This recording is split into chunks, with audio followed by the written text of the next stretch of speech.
still not. There it is. Hi, everybody. Hi. Hey, Paul. Hello. Hi, How's Paul. it Reporting live going? from my sofas here in the house. Okay, hold on. Let's pause that. Yeah, I gotta mute. Let me mute this. Okay, I have you on mute. I have you on play. Okay, here we are. Hello. Hey. How's it going? It's been forever since I've seen you. I know, long time no see. I know. What's been going on? I feel like we need to catch up. That's exactly what I was thinking. We are so spirit animals, I swear. Yeah. Oh my gosh. It's been a busy weekend. I keep thinking I'm going to have a chance to, take a nap, but I just never seem to do it. After I get done with the live, I've got to talk to 15 people about this or about that and get the next one started and mod for a little bit. And so it's been so busy. Sleep is not happening. So I probably look exactly the same as I did Friday. You've had a MaM-a-Thon weekend. Mega MaM-a-Thon weekend, literally. Mm-hmm. Well, I appreciate all that you've been doing for it. I just think it's awesome. Sorry. Oh, yes. She's in her. This is her rock star pose. She's on a stage singing, something right now on her sleep right now. She's having her moment. She does this anytime. She's like, Bailey. Okay, so we'll just deal with her sitting there. Yeah.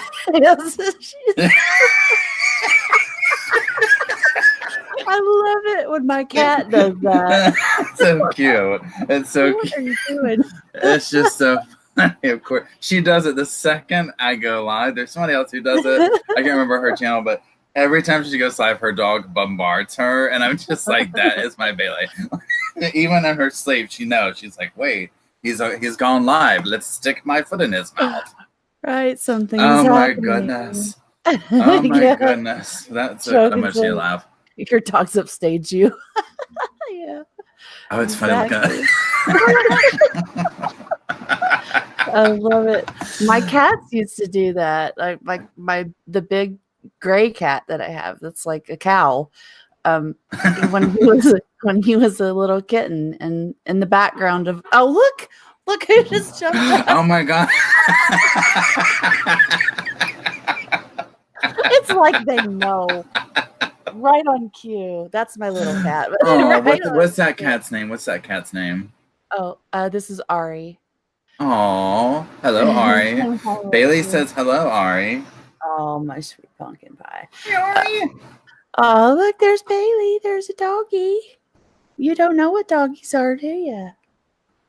Yeah, Bailey's never seen a cat. I mean, like, not excluding on TV, but, Yeah. She's never met one. I don't know what she would do. I think she thinks Roscoe's a cat. She doesn't know what Roscoe is. She thinks he's like a domesticated squirrel that we brought into the house that she just lets live. Let's live. Yeah. Under your blankie. That's the cutest thing ever. Yeah, the other cat, the big one, he when he was a little kitten, he used to pop up in the back of my videos. I used to, when I very first started making videos, they were all pre-recorded, of course, but I'd be sitting here just talking away, blah blah blah, and I'm looking at my screens and not paying attention. Next thing I know, in the background, I look up, and in the background, he's back on the bed, stretching out and contorting and chasing freaking toys and imaginary things. And that is so cute. I just love our pets. I mean, they're just such blessings. They're so much entertaining, and so their unconditional love. Yes. Oh my gosh, I haven't seen you in 30 seconds. Let me bombard you. It's been a lifetime. I'm doggy and cat years. Mm-hmm. Yeah. I love it. I love when she comes up and joins me. She usually lays on my keyboard to the cats are usually good for that. They're just like, oh, you need to use that to let me lay on it. Right. Rubbing my belly. She's very nicely balanced behind you, though. She's doing quite the good job there. Yeah, she's used to it because I usually have my leg is usually bouncing, like always. So she loves when my chair just wiggles all the time. She's good at it. She's like, rock me to sleep. Exactly. Catnip. Catnip. I'd love to send you these catnip mouses that I knit. Oh, that would be awesome. My cats love it. I Oh, call that's it cute. cracknip. Yeah. That's we call it cracknip around here because it does get them wound up. Like we had these bubbles, this little bitty thingy of bubbles that had catnip in it, and oh my gosh, you talk about a Oh, crack I'm high sure. looking. It's the craziest thing, and they love that. Like I've never seen anything like it. I've got these videos. There's some older videos of Draven, the bigger cat. When he was little, he would play with the cracknip bubbles and just go completely nuts and backflips. Really. I love it. I love My it so cats much. used to do that too. They used to love. We used to have like cat when I was growing up. We had like just catnip growing. My dad planted it, and oh my gosh, they would just go OD on it and just grow all in it. And I mean, they absolutely loved it. And then I don't know if you have dogs or not, but way back when when greenies were a thing. I don't know if you know what those are, but they were these Uh-uh. things. I think they still make them, but there's something that came out where they were causing digestive systems. I don't know. I quit using it with my dogs years ago, but before all that, those were the equivalent of cat cracknip for cats. I was like the greenies. I don't know. I had to like ban them from the house. I mean, my dog, my Chihuahua, if I opened the door with the greenies in it, he would attack the cat just for the thought that the cat might get the greenies. The cat was bigger than him, That's but he mine. was just like, oh my God, no, the greenies, let's go kill the cat. I don't know what that is. Yeah, they're like these little, they're just called greenies. I don't know, but every dog, they just go ballistic over them. They're like, oh my God, I have to have more. So, yeah, I don't know. They might still make them. I don't know, but I wanted Derek to give them, but something happened with them. I don't know what it was. It was years ago, but yeah, they were the doggy equivalent of catnip, in my Aw. humble opinion. Oh, that would be hilarious. Oh, he's he's making his way over like something is going on. I just know it. Yeah, and they, He's yeah, got to same. inspect. Yeah, what's he doing? He's like, something has changed in this room. I must inspect. I saw in a cat Mhm. documentary one time where it's like the reason they walk around the house all the time is they're inspecting things that change in the rooms. And so, like, they go in and survey things. Now, I stand corrected. I don't want to sound like, well, I watched a documentary one time, so I know the psychology of cats now. You're Um, experts. yeah, I'm an expert on this. Thank you very much. But it made sense. So I was just like, okay, so that's why they survey the house all day long. When something changed, they're like, wait, what? Hold on, what's going on? Why is this way? Let's go look at this item. Let's touch it. Let's knock it off the table. Right, right. You know? Like, excuse me, you're not paying attention to Yeah, me. Swipe. yeah, No, exactly. That's the biggest thing right there. Yeah, maybe that's why I think the dog comes over when I do lives because obviously I'm talking, and so they're just like, oh, but I talk all the time, so I'm just like, this Mhm. shouldn't be a new thing to them. It's not like I'm a quiet person. Yeah, and I But don't. I'm really quiet. I are you just really sit here. quiet? Okay. Yeah, I I just can I sit go here. back and forth. You just sit here. Yeah, I just sit here Even and when I the watch. camera's off, are you just sitting there with your headphones on silently, waiting for your Always, next appearance? Yeah. always. Like I'm sitting here reading, or I'm watching something, or I'm doing something. So I always have this on. That's why they're so big and ridiculous, because they have to be able to sit on my head like 20 hours a day.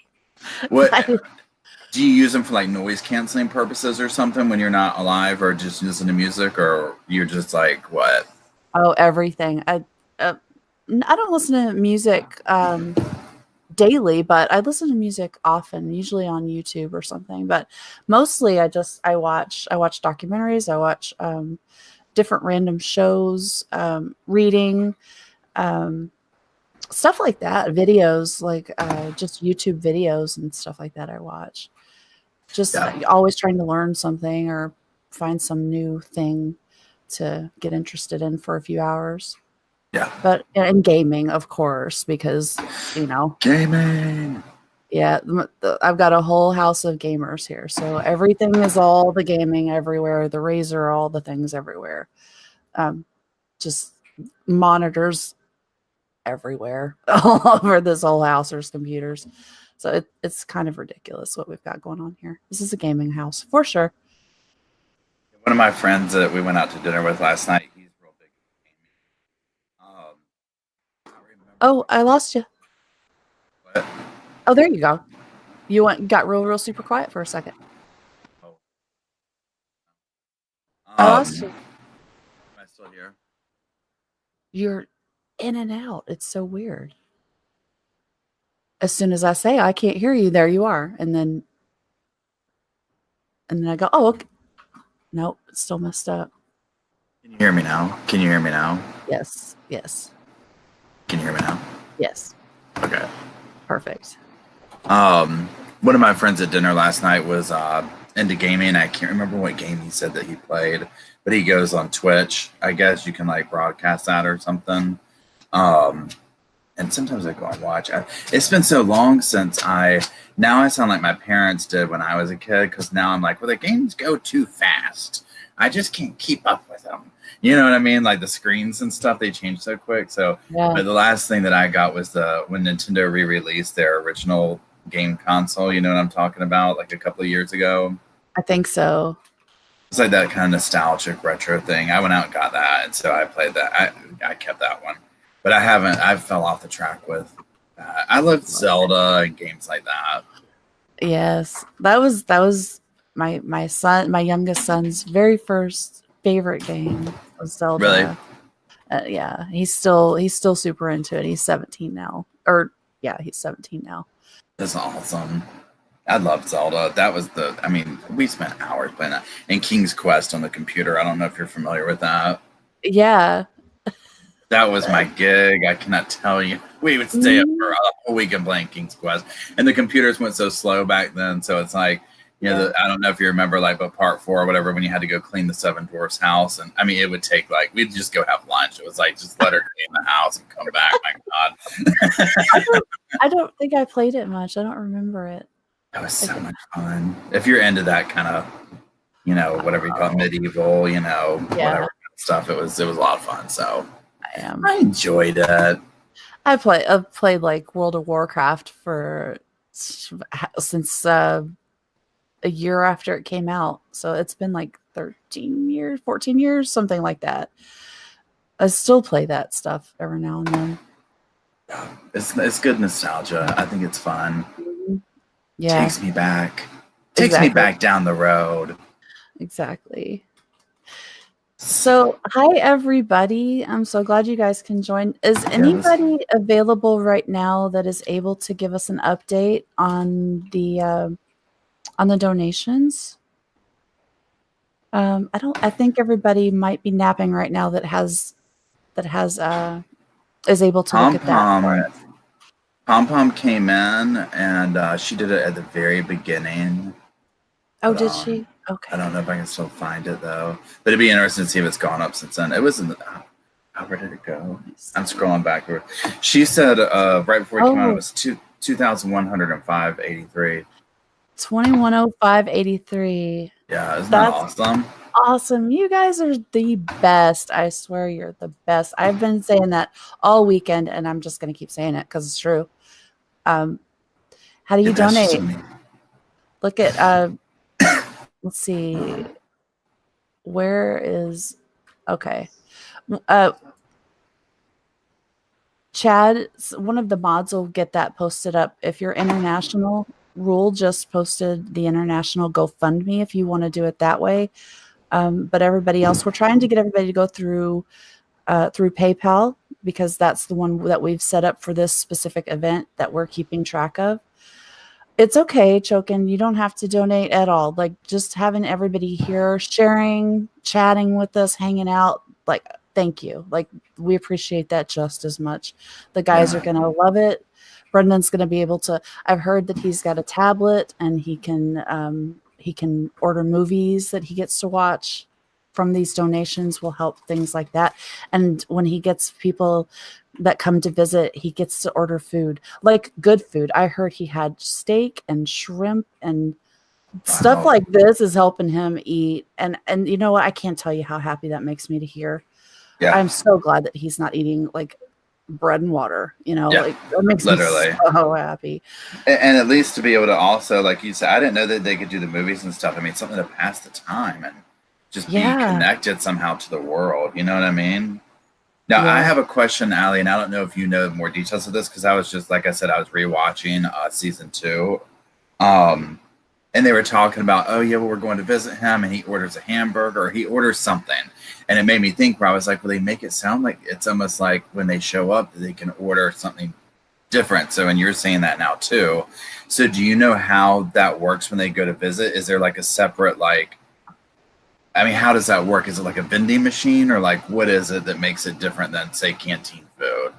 Oh, I haven't heard exactly what it is, but it sounds to me like um not necessarily a restaurant, but like there's maybe a little cafeteria area or something like that where they get and I don't know. I haven't heard those details, but I have heard that these donations and stuff, he gets to take the money from his commissary to be able to order food like this. He had it Yeah, was this ridiculous menu of food he had. It was steak, it was shrimp, there was fries, and there was that's like awesome. two or three other things, and we're like, how's that boy eating all that food? But it might be the only time Excuse me. he gets to eat that stuff. So I imagine he's like, give me all the things, just yeah, all the things. Hey Tina, that's Yeah. awesome. That's But the awesome. That's so good to store, hear. Because I mean, yeah, it's so.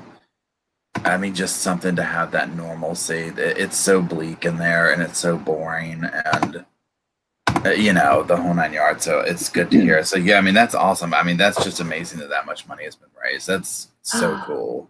oh, do you see what Henderson said? Carla shared that Wait. there's a cooking class in Oshkosh, so inmates are preparing gourmet meals for the family Oh, visits.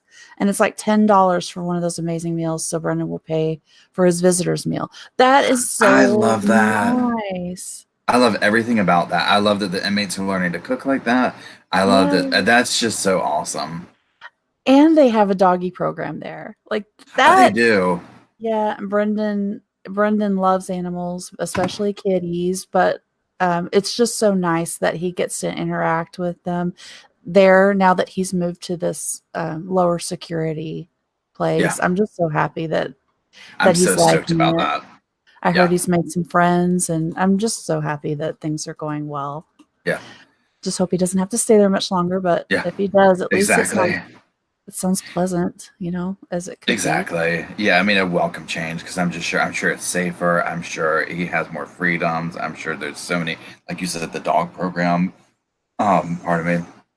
And so, yeah, hopefully he won't. Oh, I mean, when I got to that part, it's almost hard for me to even watch it. When I get to the part where, the first time where they think, oh, he's getting out. Excuse me. And Yes. it's just like, okay, I mean, all the way down to I'm getting out tonight. And and when Zellner's talking about the rekindling of hope, I think it was her that talked about it. Somebody did.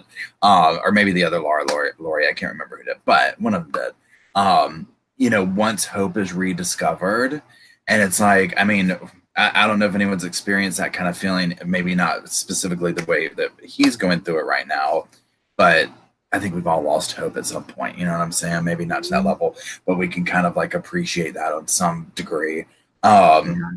But to be that close, and it's like, oh my God. And I never understood this. So tell me if you know about this. But when they go to be like, okay, Barb, we're going to her work, can you leave work? And the boss is like, no, you're going to lose your job if you leave. I'm like, where does she work?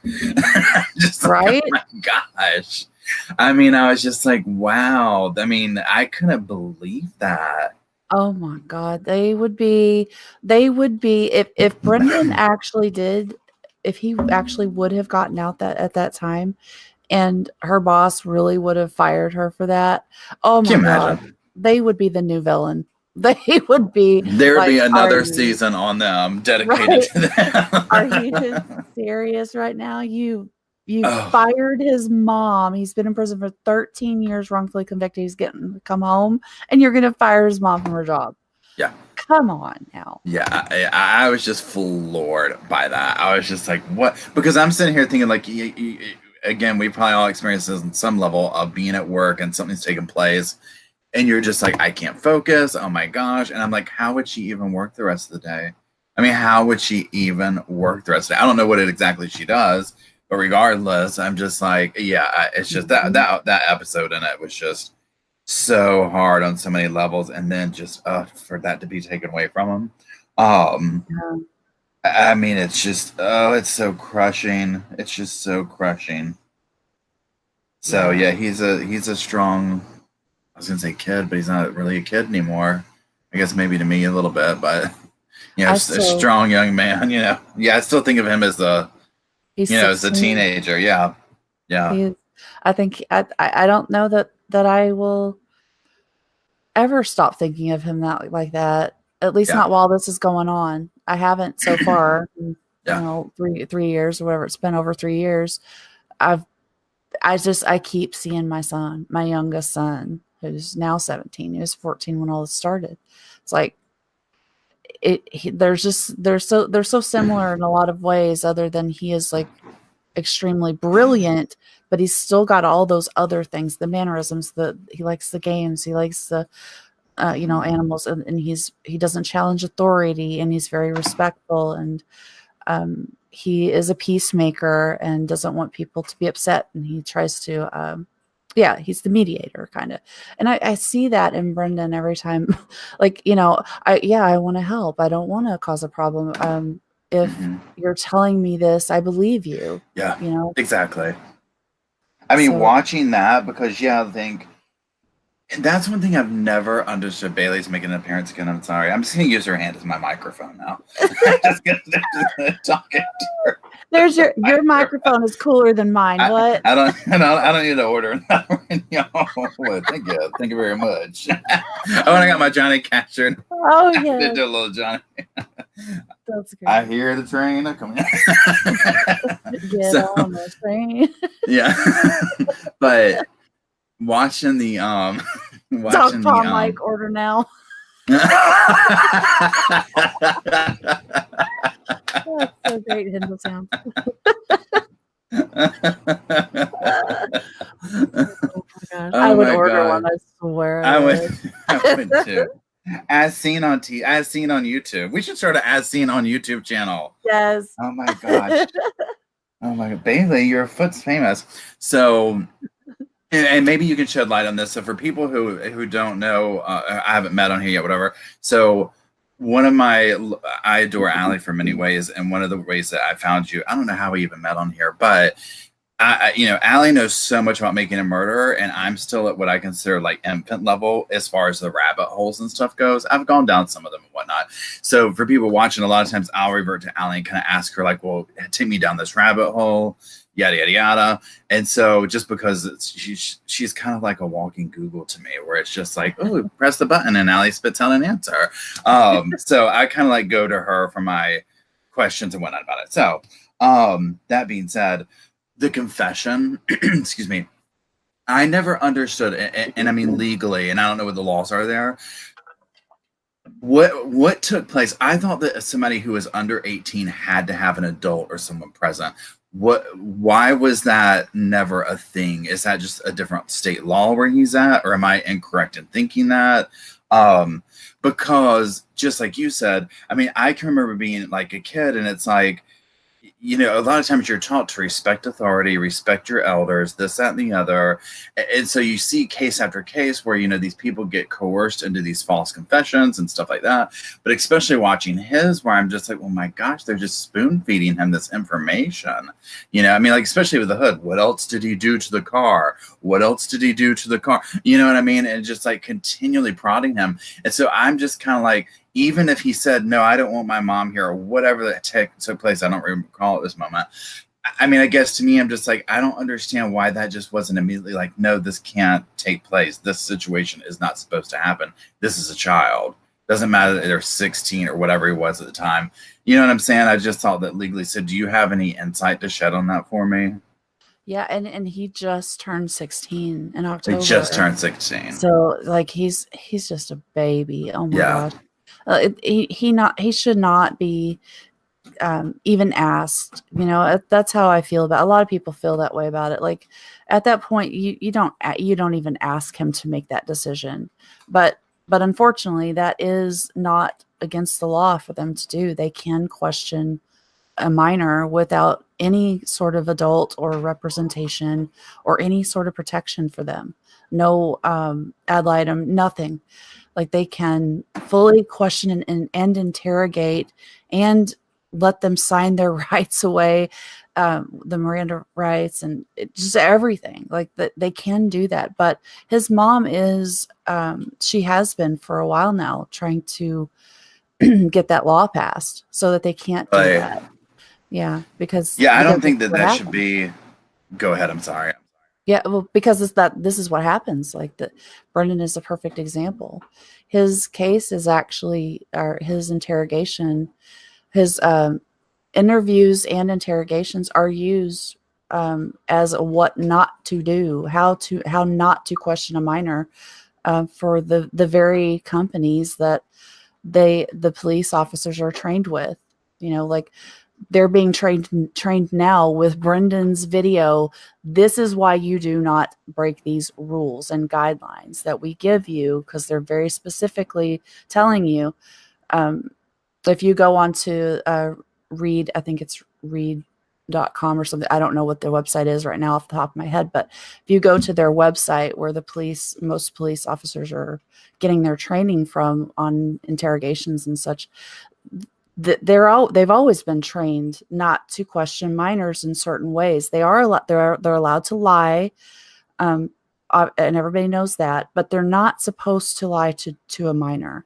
They're not supposed to lie to anyone who they believe has any sort of developmental delays, anything like that that might hinder their ability to resist or um, protect themselves, I guess, because and it says very specifically, because you are going to end up with a false confession. Your chance of getting a false confession is very high if you go outside these guidelines and question minors or developmentally delayed people in this way. It's very specifically designed to get confessions out of career criminals who are used to lying and hiding things from the cops, you know. So they're trained to pick up on these little cues and body language and speech patterns and, you know, word choices, all the things. Like they're profiling during all the interviews portions, and then once they've gathered all their information on what is normal for you, how to behave, then they come at you with the hard stuff and see if you change your demeanor, anything changes, and then that's a tell that you're lying. Um, but even in this, oh, there you go. Rule posted it up. There's a really good PowerPoint on there. I did a video of that like 2 or 3 years ago, and it's so good. The It's read really good. technique, is that what it is? Oh wait, hold on. Hmm. Open a new tab. I want to open these for later. That's really interesting. Yeah.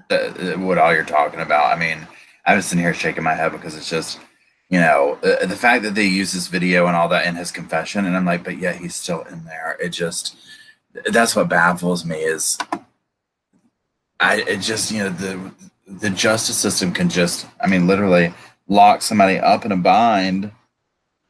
And I just feel like when it becomes so obvious, I mean, again, I agree with like procedure and, you know, going through the motion, whatever.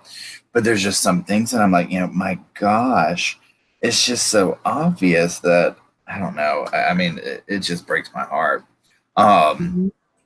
it just, it makes me so angry and frustrated and a whole Yeah. bunch of stuff. I'm gonna read. These are wonderful links that everybody's posting up. Thank y'all so much for Yeah. putting all this up there.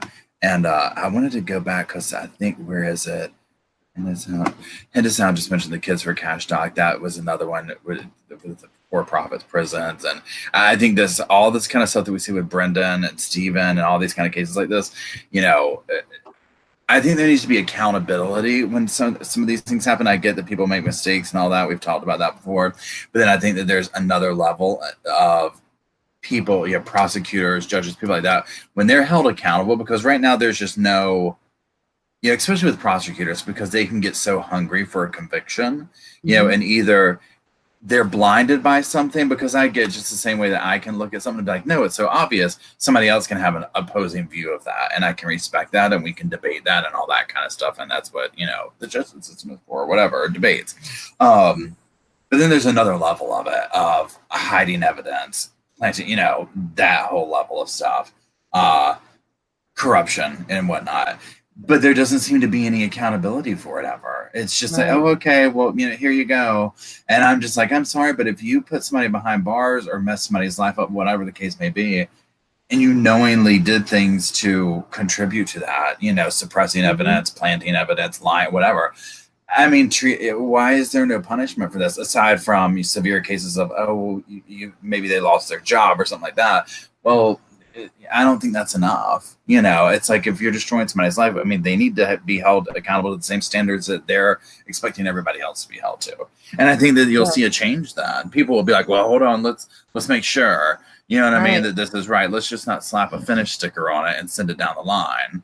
Right. Um, so and I don't know if I hope in my lifetime I'll see that transition take place. I think we're starting to see that with like, body cam footage or body cameras and things like this in the system, but I think it needs to go into the courtroom too to hold the players in that field more accountable. Because just like this whole all around with Brandon's case, his attorney, the confession, I mean everything. Excuse me. I'm just like, where's the accountability? And now he's the victim here, locked up. One of the victims, I should say, of this case, because there's several. Um, Yeah, definitely. and there we go. Deborah Kent says a minor, hold on, a minor without a lawyer or parent present in Australia, this case would not have gotten out of the police station, let alone a courthouse. Blows my mind that this is allowed in the States. I've heard that about so many other countries. Like this just never, ever, ever would have been allowed to take place. Like there, Mm-hmm. I had a friend, Torres, who was telling me about just the fact that they put their hand on his knee while they were interrogating him would have gotten them, first of all, fired from their job just from touching him, fired, and then they would have been basically not allowed to get back into that line of work ever again. They would have Mm-hmm. had that flag over their head and on their name forever. They Yeah. would give up their career from doing something that, I don't want to say minor, but it's not nearly as serious as feeding confession and then saying, "Oh, he confessed." Mm-hmm. Like I think those people definitely should be held accountable when it's this clear Yeah. and it's all caught. Thank goodness it's all caught on video for us to see, and you can Yeah. Thank prove. God. Yeah, like Because this is what one would of those, you and I'm do? surprised they weren't like, oh, well, the video camera quit working. But it worked at this part. You know what I'm saying? Yeah, Like one of those. I mean, I'm surprised they videotaped the whole thing. And we're just so. aside from Didn't. Fox Hills Resort, Yeah. Excuse what the me. hell went on So, there? I want to know. say that again. Say that last part you said. Oh, I said, what the hell went on there? I'd like to know. Yeah. Because Yeah. they put them there overnight with the impression that it's for their protection, but really they're trying to keep them separated from anyone who's going to stop them from what they're about to do, and tell them don't talk to the police. They know that they're about to flip on Brendan, go from the interview stage to the interrogation stage, which is what they did, right after Fox Hills. They knew. They knew when they picked him up from school that day that this was interrogation day. He's not leaving here. And of course they told Barb that they would take him back to school. So, you know, they knew what they were doing. Yeah. Oh, Like completely. it's in your training, 100%. man. You're not fooling anybody. It's in your training. We all know. And I forgot what else you said that I wanted to To respond the West to. Memphis 3. Yeah. Yeah, very much, Vicky. Get interviewed before. Yeah, that's a good question. How many times did Brendan get interviewed before? Do you know?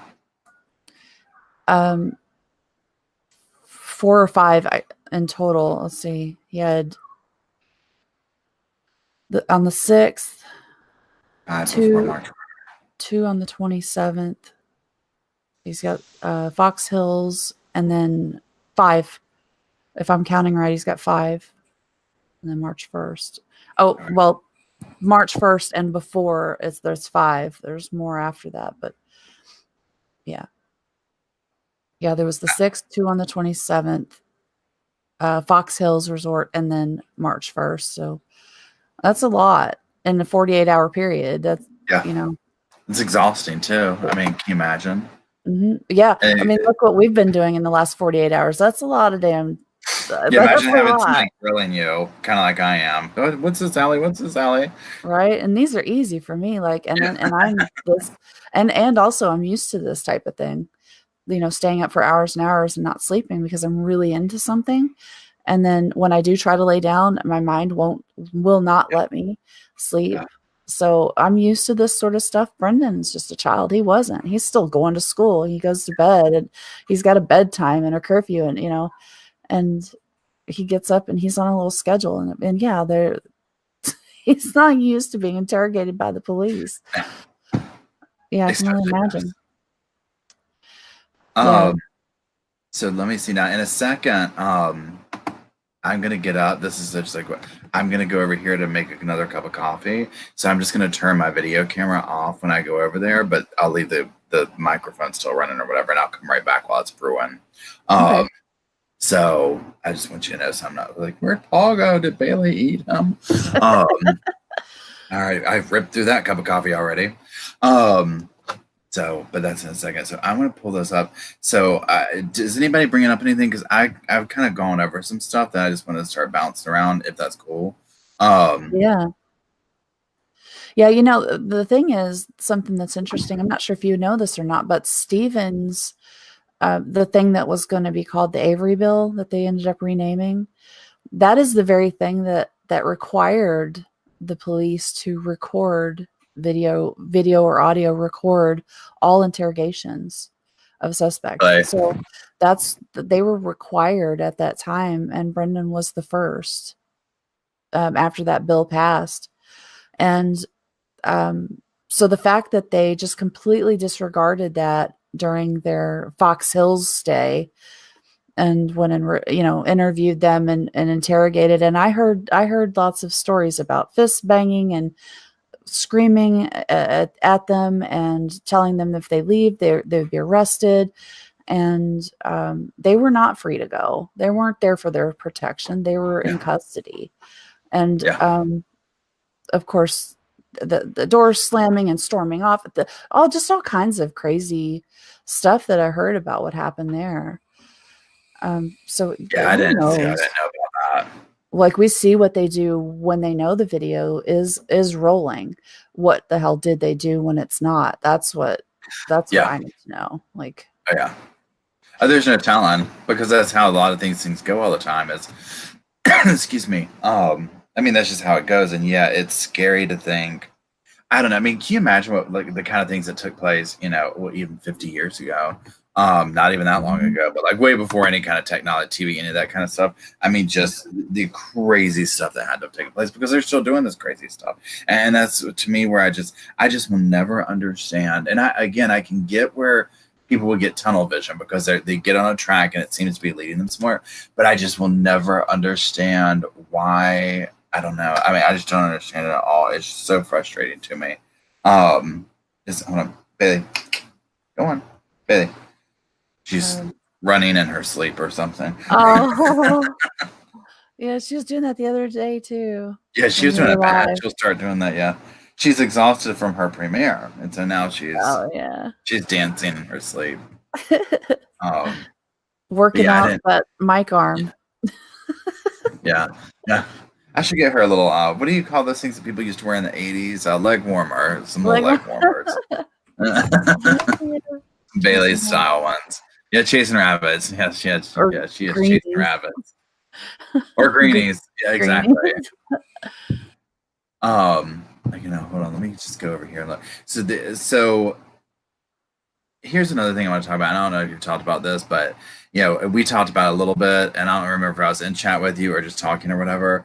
But Ken Kratz, the confession. So they get this confession. So this is kind of uh, piggybacks off of obviously the Brendan conversation. They get the confession. Ken Kratz goes before it's even evidence, before it's anything, and does this dramatic press conference, hide your wife, hide your kids, hide your husbands. This is, you know, shocking and horrible information, you know, but let me tell it to you, you know, and so we could probably just dedicate a channel to our feelings about Ken Kratz, but the, and I, the look he gets on his face whenever he talks about stuff, which is just this, you know, rolled up look of disgust, feigned disgust, in my opinion. Mm-hmm. It makes my blood boil, and I hate to sit there and talk like that, but it does. It just makes my blood boil about it. Yes. But you know, he's sitting here doing this press conference about it, and I'm just like, "Are you kidding me?" You know. And then hearing what other people were saying about it, or I think what Zellner was talking about it, where she was just like, or I forget who it was, which is he knew that you don't do this. Like, this is absolutely a no-no. Mhm. I mean, do you have any insider information behind that, or like, do you know anything like, oh, the specific law is this, or anything to like add about that other than like oh my God, I can't believe that took place? I don't know. I would imagine there's probably not a law against it, because he got away with it. But it is very morally or ethically frowned upon and uncommon. It is not common um, for this type of information to be released to the public before a trial, because you are knowingly, damn well knowing Ken Kratz did that to convict them in the public opinion Mhm. and tainting the jury pool for both of them. And that's exactly what he did. And the look on his face that you talked about, like the ones that stood out to me was like when he would say something particularly shocking and he would just stare down those reporters like, did you hear what I just said? That was your soundbite. Yeah, You know, like, yeah, yes, that's what I said. Get it down and make sure you print that and replay that and make sure everybody hears it 50,000 times before the trial. Like, yeah, he's very, very intentional. I hate to say it because I can't stand that man. He's so dirty and disgusting, but yeah. he could get away with that legally, and it's dirty. And if that's, if you are at the point like you're planting evidence, what the hell do you care? Playing dirty, Yeah. whatever it takes to get your guy. And Brendan was just a means to get the guy, which was Steven. And that's the part that upsets me the most, that he was just disposable, Hmm. a tool that could be thrown away like garbage. A child is treated that way. That should be shocking to everyone. Yeah. Yeah. You know, absolute total disregard for life. Yeah, Um, and what's funny though also is when Dean and Jerry, from what I understand, when Dean and Jerry took over for Steven and started to represent him, they went into, I guess, talk to the judge, and both sides asked for a gag order, so they couldn't do those things anymore. But what was really. funny is like, um, I don't remember which side asked for it, but I for some reason I'm thinking it was Kratz, because he didn't want the rebuttal said publicly, I think.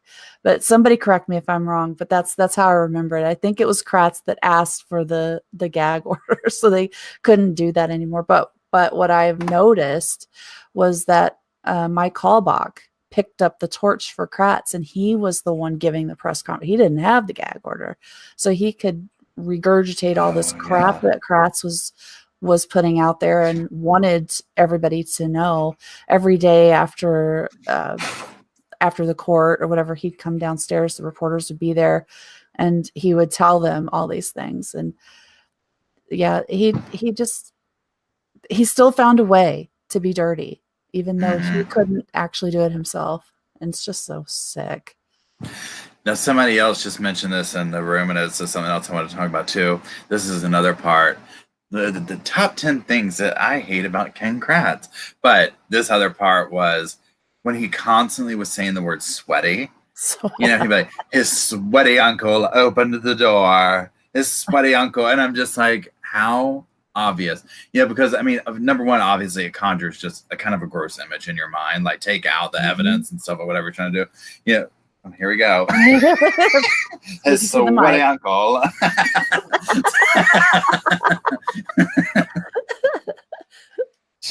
I just can't Thank get you, over it. Now, I can't Bailey. get it out of my head. I can't get it out of my head now. Yeah, Bailey's like, look, y'all are a little serious. You need some what do you call it? Break it up.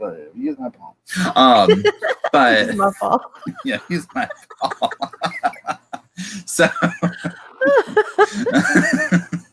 So, but the whole sweaty thing, I was just like, oh, come on. And that's when he would do one of those phases like, sweaty uncle, and I'm just like, really, dude? Like, it's just, I don't know. I just felt like he just was so spoon feeding. There's so much spoon feeding in this trial, just so dramatic, whatever.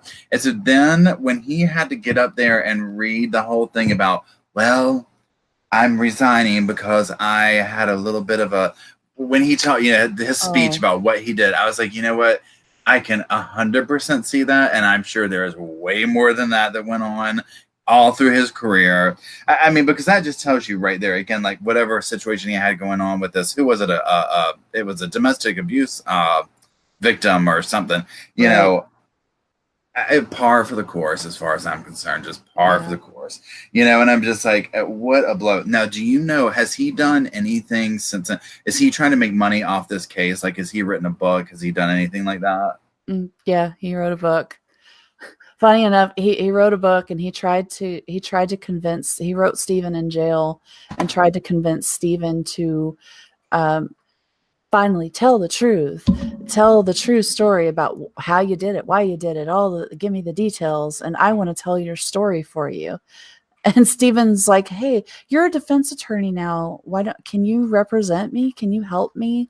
And that was, it looked like Stephen's understanding of their communication was Kratz probably came at him presenting it like, I want to help you out. I want to, do this or that. And he did present it like, this will benefit both of us. And then, so Stephen's thinking, well, it's going to help me. But then Kratz starts pushing, I want to tell your story. I want to write your book. Basically. I want the inside scoop into this. Like, yeah, I put you there wrongfully. Now, can I write your book and make a bunch of money?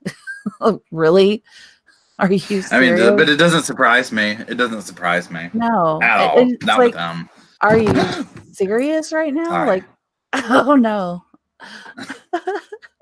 Almost lost you. I thought, now I'm scared. I almost knocked my table over. Bailey's like, look. Bailey is concerned for your safety. You woke me up for this? She's like, what is he doing? She's just like, it is 5:57 a.m. in the morning. You're sitting on my side of the sofa. I am on her side of the sofa, which is part of the issue going on. Right. She is not happy about this. She makes it known. We battle it out for this side of the sofa. But I've got reasons. Yeah, so that doesn't surprise me at all. I mean, that's just the type of person that he is. Because I was just like, you know what? This is the type of person that's going to latch himself on to, and I think he was probably preparing for that, to make a career out of, extended beyond the courtroom. Excuse me. Hold on, I'm just reading some of these comments real quick. Somebody was asking about the letter. Yes, it is signed by Kratz. Let me put it up real quick. This is like, what is this? The final one, or? It looks like this is the final one where he's basically pitching a fit. Oh, I see. You're not interested. You're not going to help me. Sorry, it's a little blurry or whatever. But yeah, and he does sign it here. So he's like, he was asking if he can go and visit Stephen too in prison. Like, I'll just read it real quick. I'm sorry. I'm sorry that you're not interested. I got your letter dated August 28, 2015, wherein you tell me that your visitor list is full and ask if I checked out other fingerprints found on Teresa Halbach's car, telling me that these people could have set you up for this. I apologize for misunderstanding your letters from a couple of years ago, as I thought you were interested in being honest about what happened and finally telling the whole story to someone. Since I'm the person who probably knows more about your case than anyone else, I hoped that you would choose me to tell your story to. Unfortunately, you only want to continue your nonsense about being set up. That's too bad, because you had one opportunity to finally tell all the details, but now that will never happen. By the way, the difference between you and famous convicted murderers from the past is that they told their whole truthful story to someone who then wrote a book about what actually happened, and people got to understand both sides. I was willing to do that for you. But if you are going to continue to lie about what happened between you and Miss Halbach, I am not interested. If you change your mind and want to tell your honest story someday, please contact me. Sincerely yours, Ken Kratz. Fuck off. Are you I mean, serious? yeah, Henderson. Oh, the narcissism, absolutely. I Oh, mean, this is word. why I absolutely love you and your channel, because like stuff like seeing like this community, because like I didn't even know, like it was like bam, right away, here's his letter. That is shocking. I mean, what an arrogant. I don't want to get it like cuss or anything, but Go ahead. that's You know where you're shocking. at. That's shocking.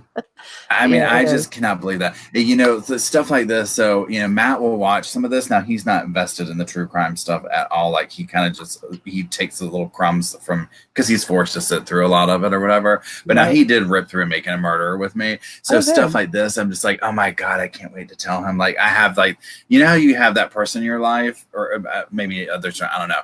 But, like, you feel like you're the first one to tell them the news. You know what I'm Yeah. saying? Like, where you can be like, oh, guess what I found? Yeah. Guess what I know? So Mm-hmm. that's going to be one of those things. They're like, wake up. Guess what?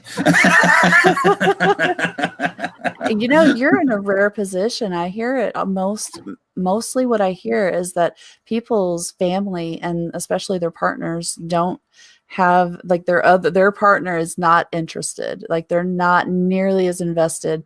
And there's this kind of struggle like I have with my boyfriend. Like I I want to talk to him about this stuff when I find something like that. And I go to him and he's like, oh, oh, cool. What does that mean? I'm trying to be supportive and pretend to be interested, but I'm really not. Can I play Yeah. my game now? Okay, thanks. Bye.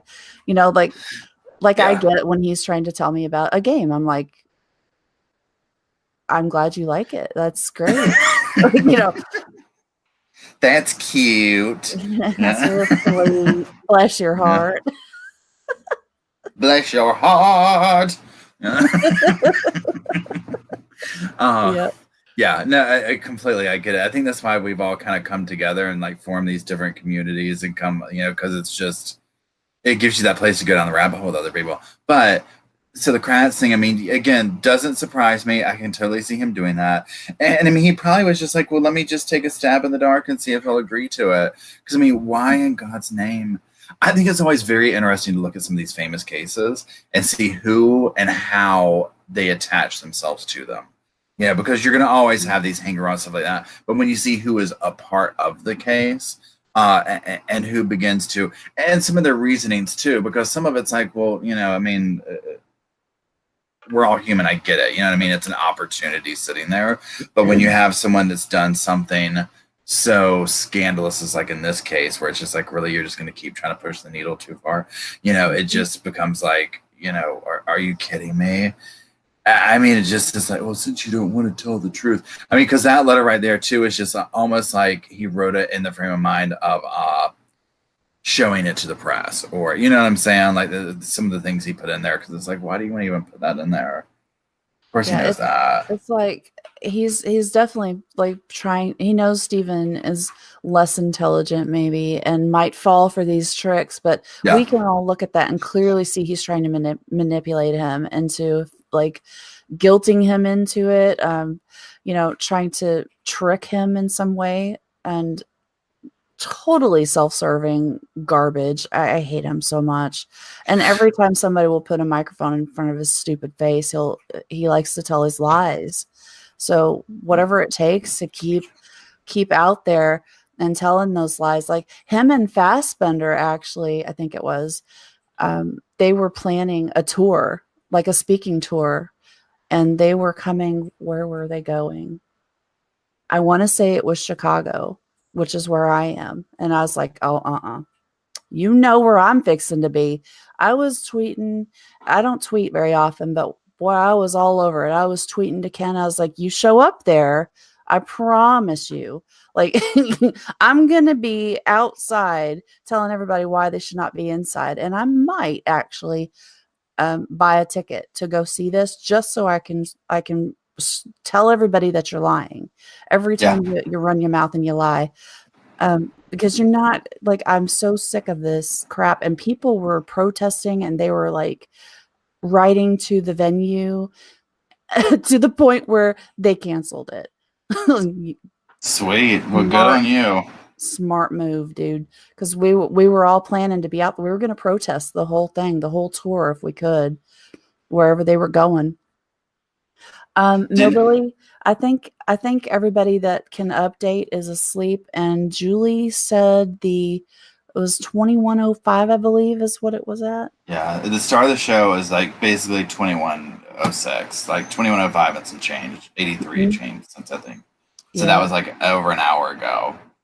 Yeah. So if as soon as let's see, Julie, Tracy, and I think Finn also, they all have access to it. Yeah, thank you, Rule. Julie, Tracy, and Finn have access to it. I do, but I never looked it up because I had too many other things going on. But they're the three that have access to look at that, and I don't. So, but whenever one of them comes on, though, I think they're all sleeping now. But whenever one of them comes on, we'll keep it updated and stuff. But I would like to. I noticed something when Tracy started her live. It was so awesome because we were at 1,300, and she said, "Well, I'd like to get, my goal is to get to 1,500 by the end of my 4-hour shift." And within like 5 minutes, she had passed her goal. She was like at 1,600. And it just kept going and going and going, like, people. So you know what? I want to do that. We're at 21:05 now. I'd like to be at 2,300. I'd be thrilled if we could get to 2,300. I think that's reasonable. We've been about at that pace, I think, all along. So I think we can do that. Thank you, mods, for posting the link and stuff. Are you making your coffee now? I think he's making his coffee now. Okay. While I do my little spiel. Yeah, but I think that's a doable goal. If we could try to get to 2,300, that would be awesome. You guys, I'd be so happy. The numbers are kind of low.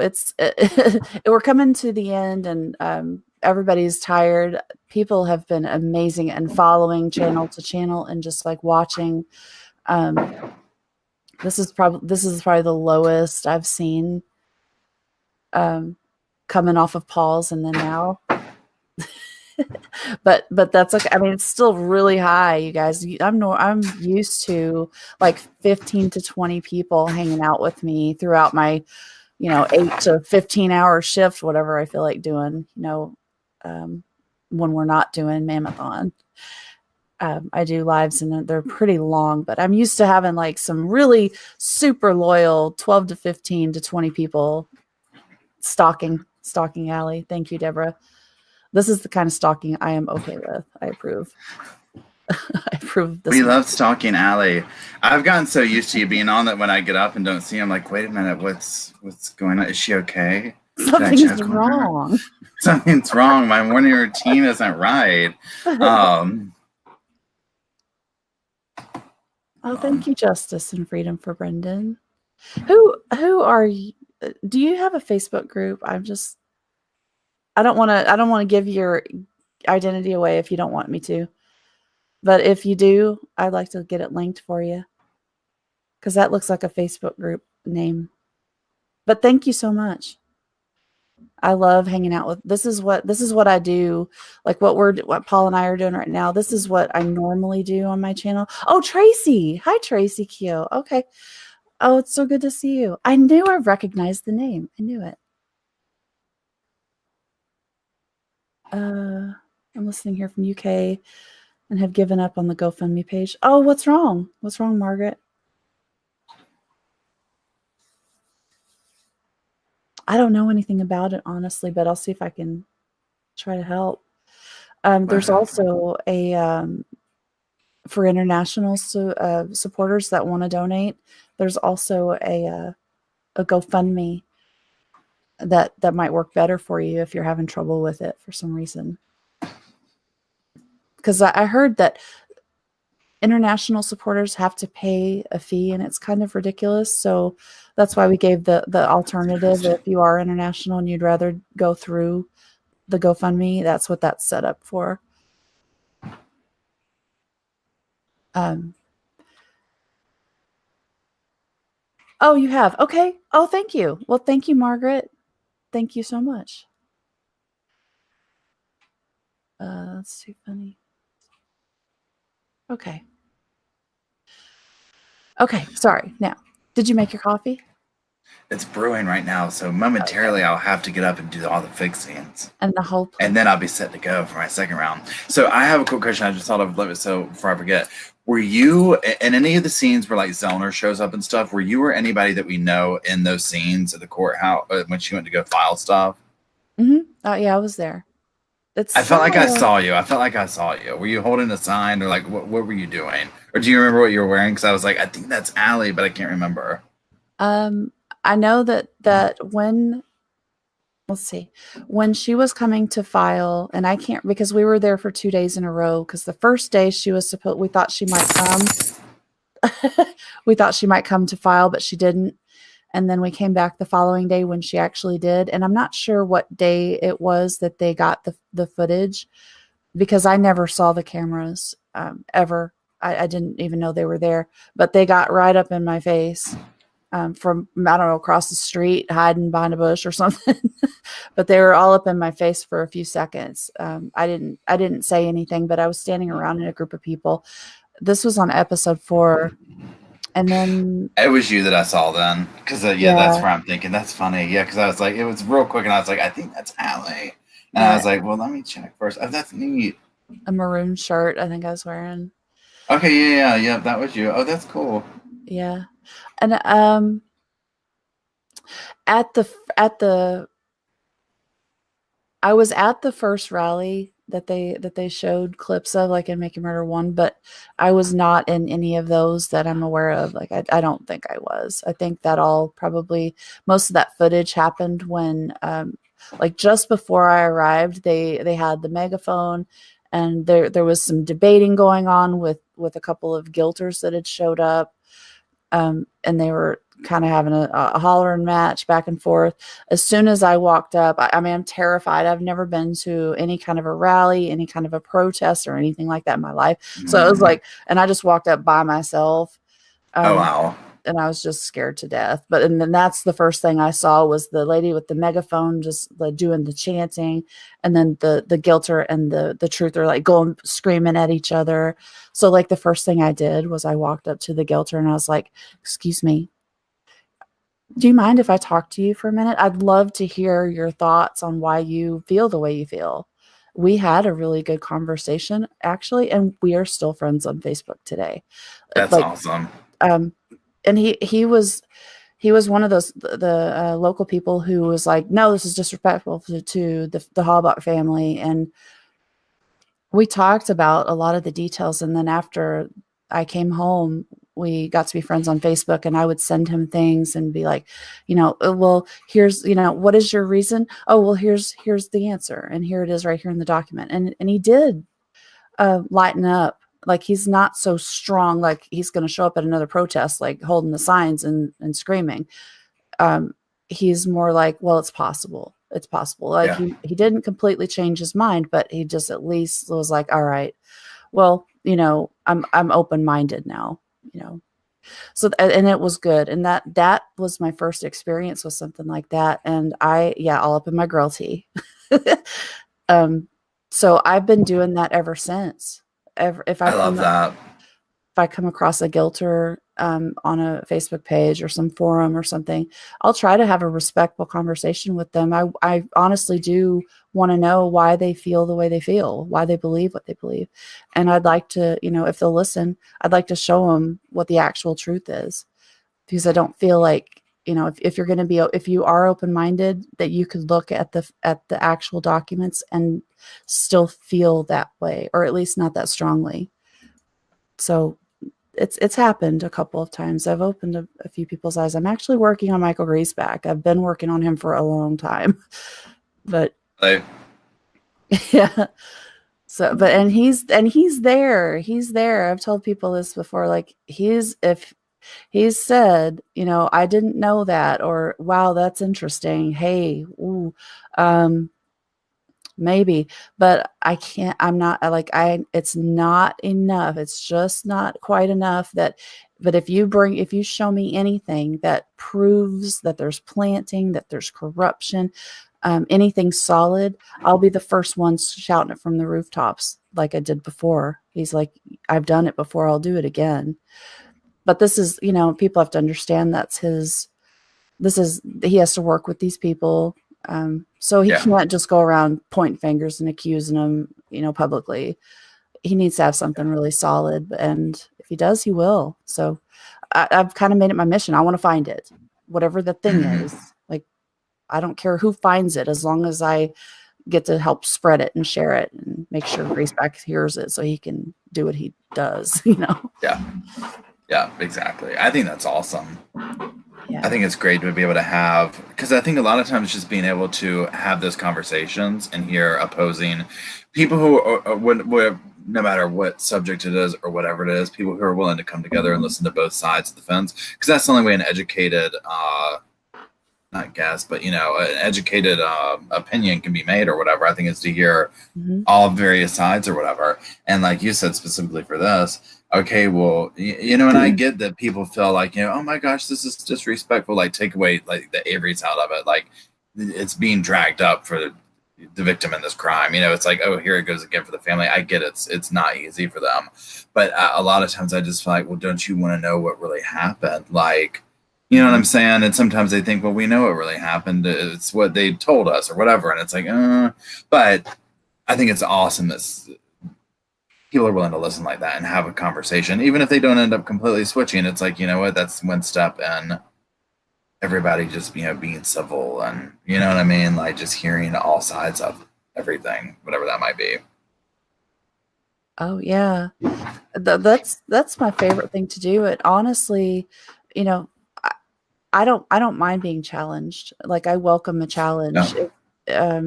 I'm very, very strong in my beliefs. I have very solid reasons for believing what I believe, I feel like, and I'm more than willing to show them to anyone that's willing to hear them or see them.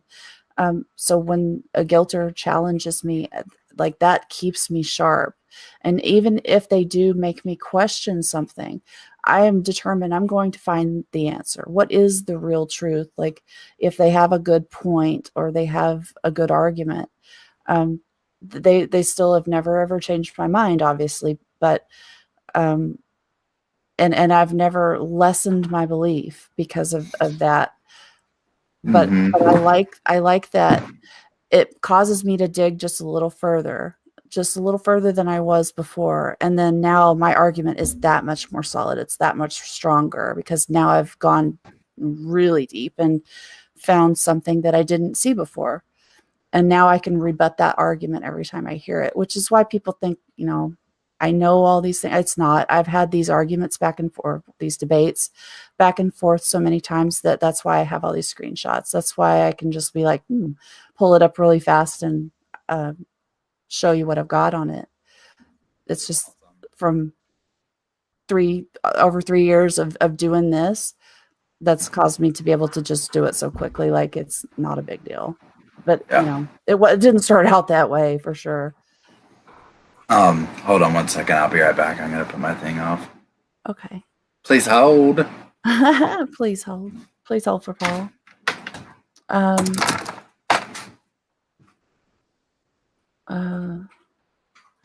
Yeah, that's how you talk to people. No yelling, just be civil. Exactly, Kimberly. Like, I see there are people on both sides of the fence that I've seen just take it too far.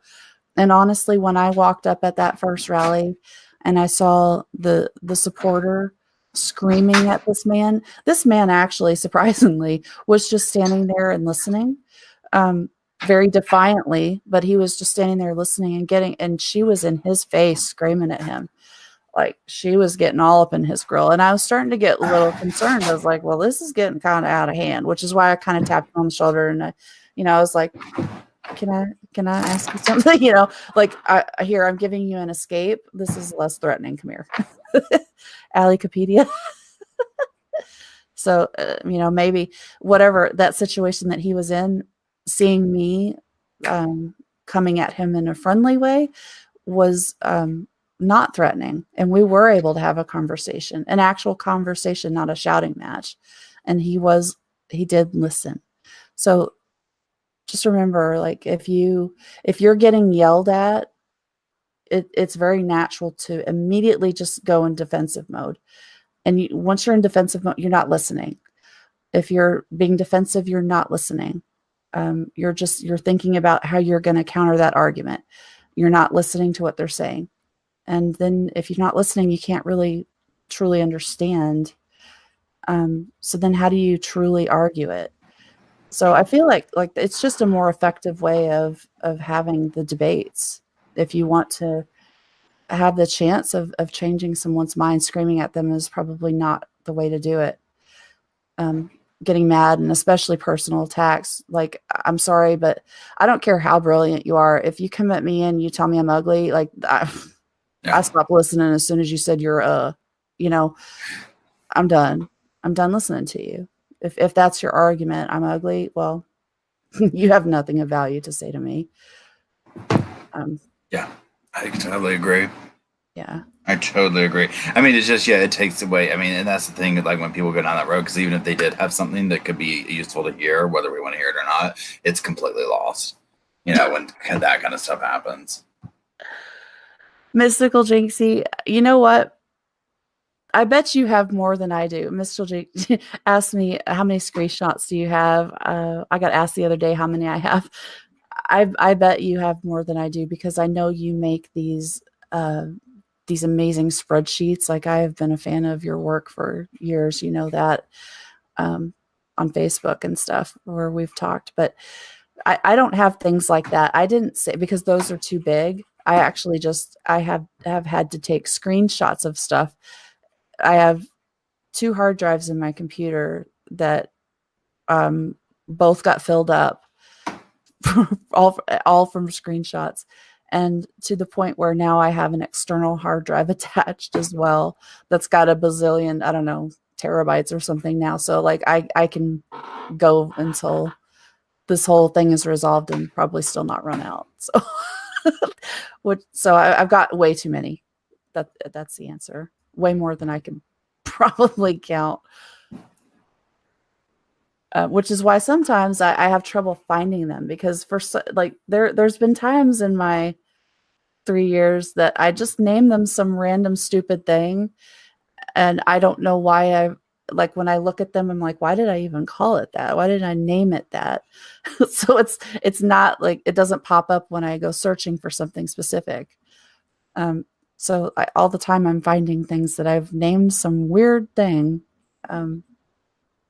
Clutch my pearls. Clutch my pearls, please hold. Yes. Cannon, I like all your little things that you're putting in there. That's cute.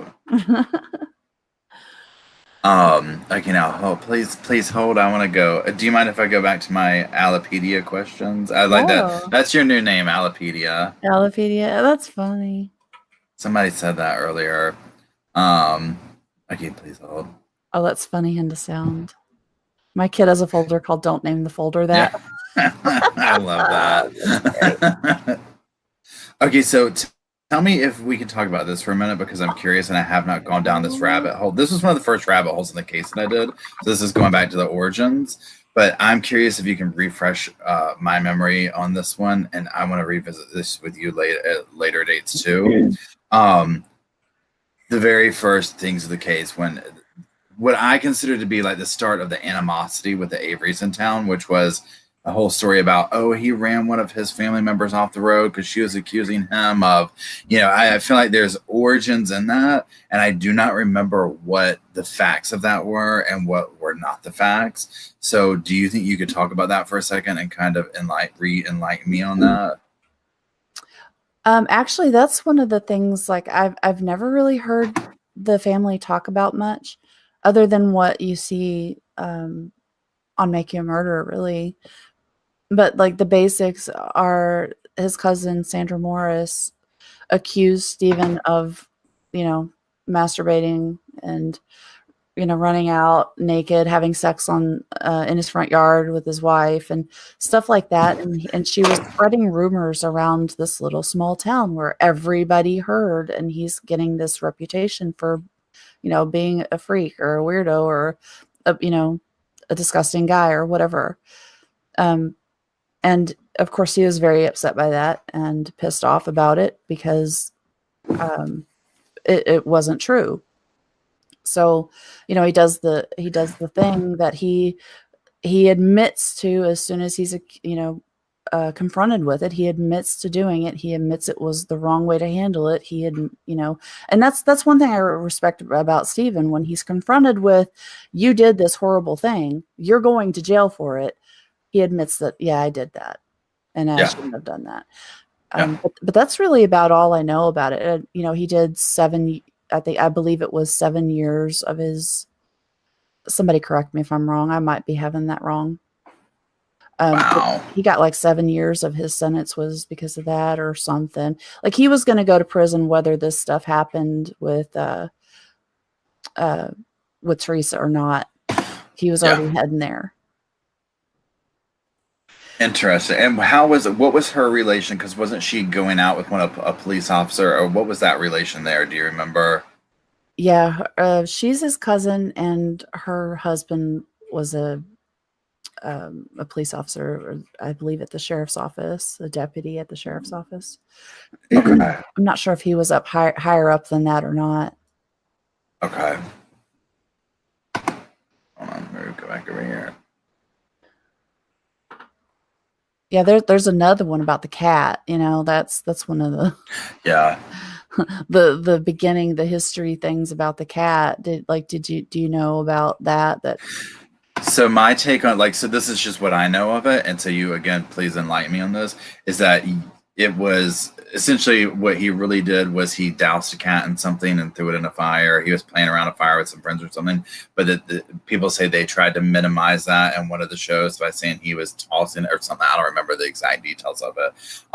So yeah, my superficial opinion of it, or not opinion, but knowledge of it, is that, oh, so he really did douse this cat and throw it in a fire or something like that. Correct me if I'm wrong on that, because I'm just presenting it that way because I'm interested to see if that's false or if that's like, oh no, that's what happened when he was like a teenager or something, wasn't it? I mean, he was young. yeah, he was young.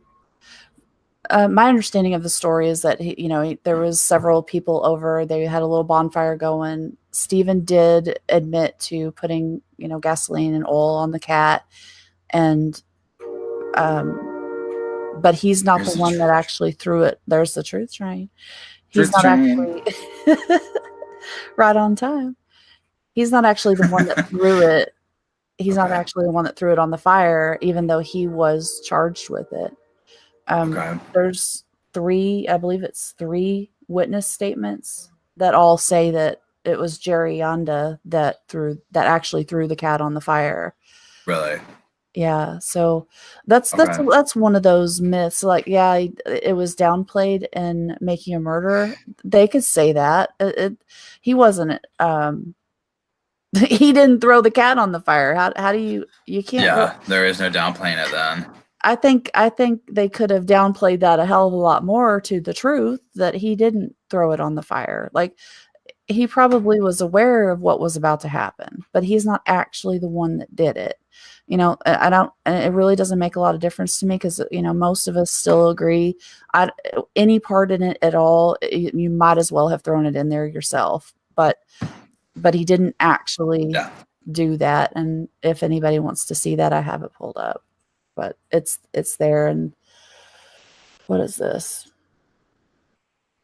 It's on page 6 of the preliminary set of motions. Good See, morning, that's Dog. interesting. Just Are real there any quick. other things like that? Huh? Go ahead. Oh, sorry. I was just saying real quick. I'll flash the screen real fast with this. It Oh, cool, says cool, cool. specific facts offered, blah, blah, blah. Here's a statement from Jerry Yonda where he admits that he did it. The cat, wait. I picked the cat up when Steve told me to. Then I threw it on the fire. There's his statement. Peter Dassey was there. Steve said, let's burn the cat. He started a fire. They got the cat. Steve poured gas and oil on it. Jerry threw the cat in the fire. It burned up. Jerry threw the cat on the fire. And then, there's the conclusion. This was in 2006. But there's that. And of course, there's old Crassy Poo, his name at the top of that. But there's that. There's all those things, and it's that's the part that I think is so funny, is that he's like, they downplayed that. Please, honey, they should have said he didn't freaking throw the cat on the fire. They could have downplayed it a lot more and said, well, he didn't do it. He wasn't involved. It was someone else that was the bad guy, not Steven. Like, nobody ever tried to claim he didn't play a huge role in that. So that's just a false claim. It's a lie. Is there other little things like that? Because this is interesting to me, that you're like, let's say, are popular myths that you're like, oh, well, no, because that's a popular. I mean, that's I haven't even done that there's this whole thing surrounding the cat issue. You know what I'm saying? Is there any other things like that besides the entire case? Yeah. Let's see. I actually wrote, Denise and I started writing this down. Like, we were going to do like a Mythbusters thing, of Oh, I love that idea. The popular guilters or Kratz claims that are just freaking lies. And that's one of them. Let's see. The one where they said that Teresa was scared of Steven, or that she was creeped out by Steven. Yeah, good. Go into that rabbit hole. Go into that one. Okay. Go on, girl. Go on. Let's see. All right. That was actually Kathy Williford that said that. And let me see where is it? Here it is right here. Let's put that up on the screen. Kathy Williford is actually the one that claimed that Steven creeped her out. This is her statement. It's probably really too small to see. This is her statement on 1406 by Mark Wiegert, and blah, blah, blah, blah, blah, blah, blah. Down here at the bottom, he creeped me out. That's literally the only place where that's mentioned. It's not true. It's never been true. She was an Auto Trader employee that Teresa took over. Like, when Teresa was hired, she took over this woman's area or whatever. Yeah. This woman like passed off her camera and stuff like that to Teresa. And she had gone out to visit Steven one time. This Kathy Williford, she had gone out to visit Steven one time. And when she got there, he hadn't had the like the little form filled out for his transaction. So he was going to go inside and fill it out, and he asked her if she'd like to join him to come inside. The weather was bad. I can't remember if it was snowing or if it was just real cold or what was up with the weather, but it was something to do with the weather. I think it might have been raining. So there was a reason that he went inside, and he was being polite and offered to let her come inside while he did that, rather than just sitting out in the car while he did it. So, and then her saying that creeped her out is just a really ridiculous statement that, of course, is made in 2006. But the interesting thing about her is that she was an ex-DOJ special agent. Why is she an Auto Trader employee? Why is she going out taking pictures for Auto Trader? What is going on there? I mean, like, what's up with that? Yeah. Like, I can pull up, I don't know, some legal documents that have her name on it. And it's just like, what is going on here? This is the craziest thing. And of course, we can't prove anything, but it's like, did they have him under surveillance? Like, was something going on before Teresa came into the picture? It's just, all these things are possible. We can't prove them, unfortunately. Kimberly has a question about the missing person posters of Teresa. I read somewhere that the posters were created the day before it was released that she was missing. Do you have any info? Yes. I can't tell you why that happened. We can only speculate. But it is true that the date The date on the missing person poster is November 2nd, right there at the bottom. Why is that there? I don't know. Why does it say the 2nd? I don't know.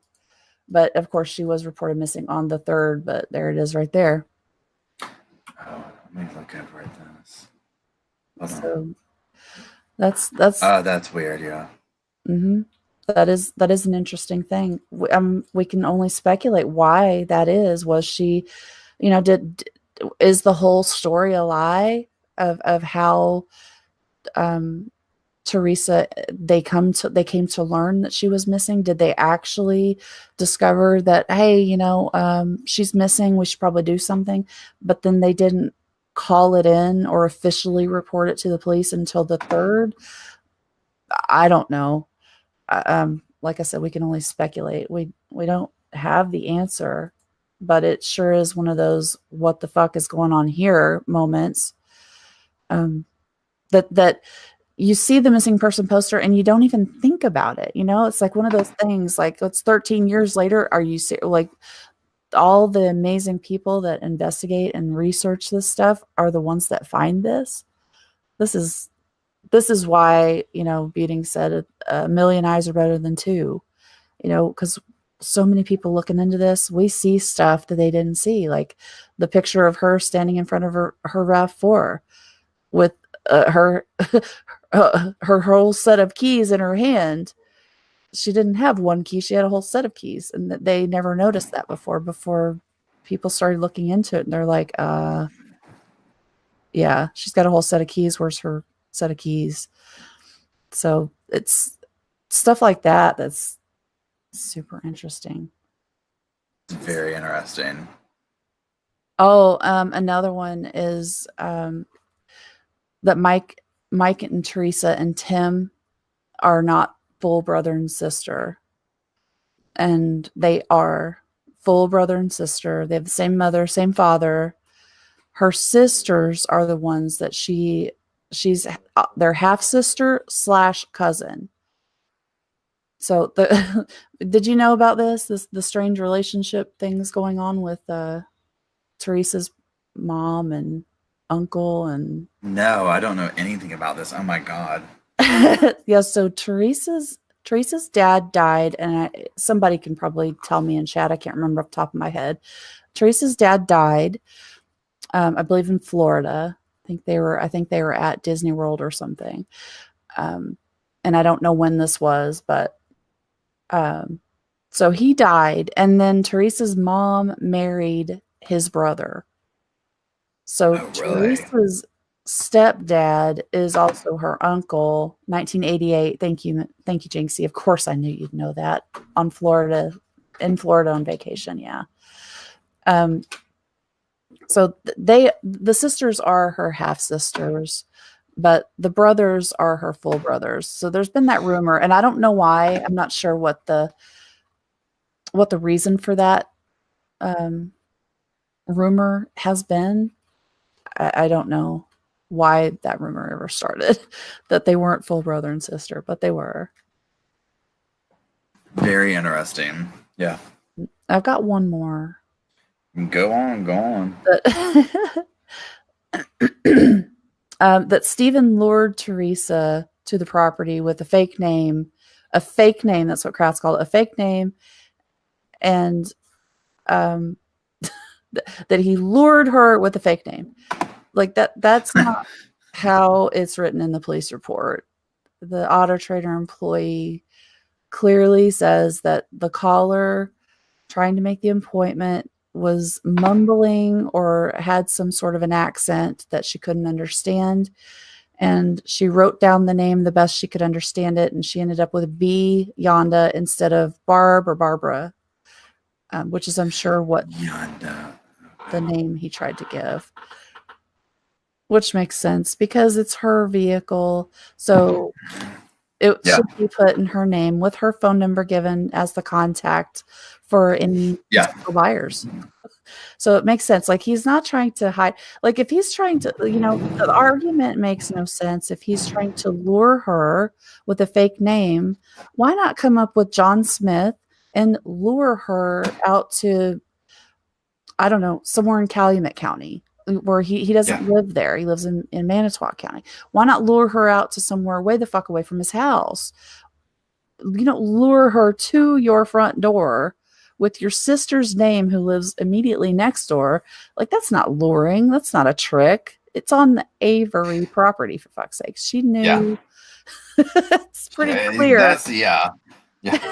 That whole thing, like I've heard parts of that, and that one's just never held up on any level.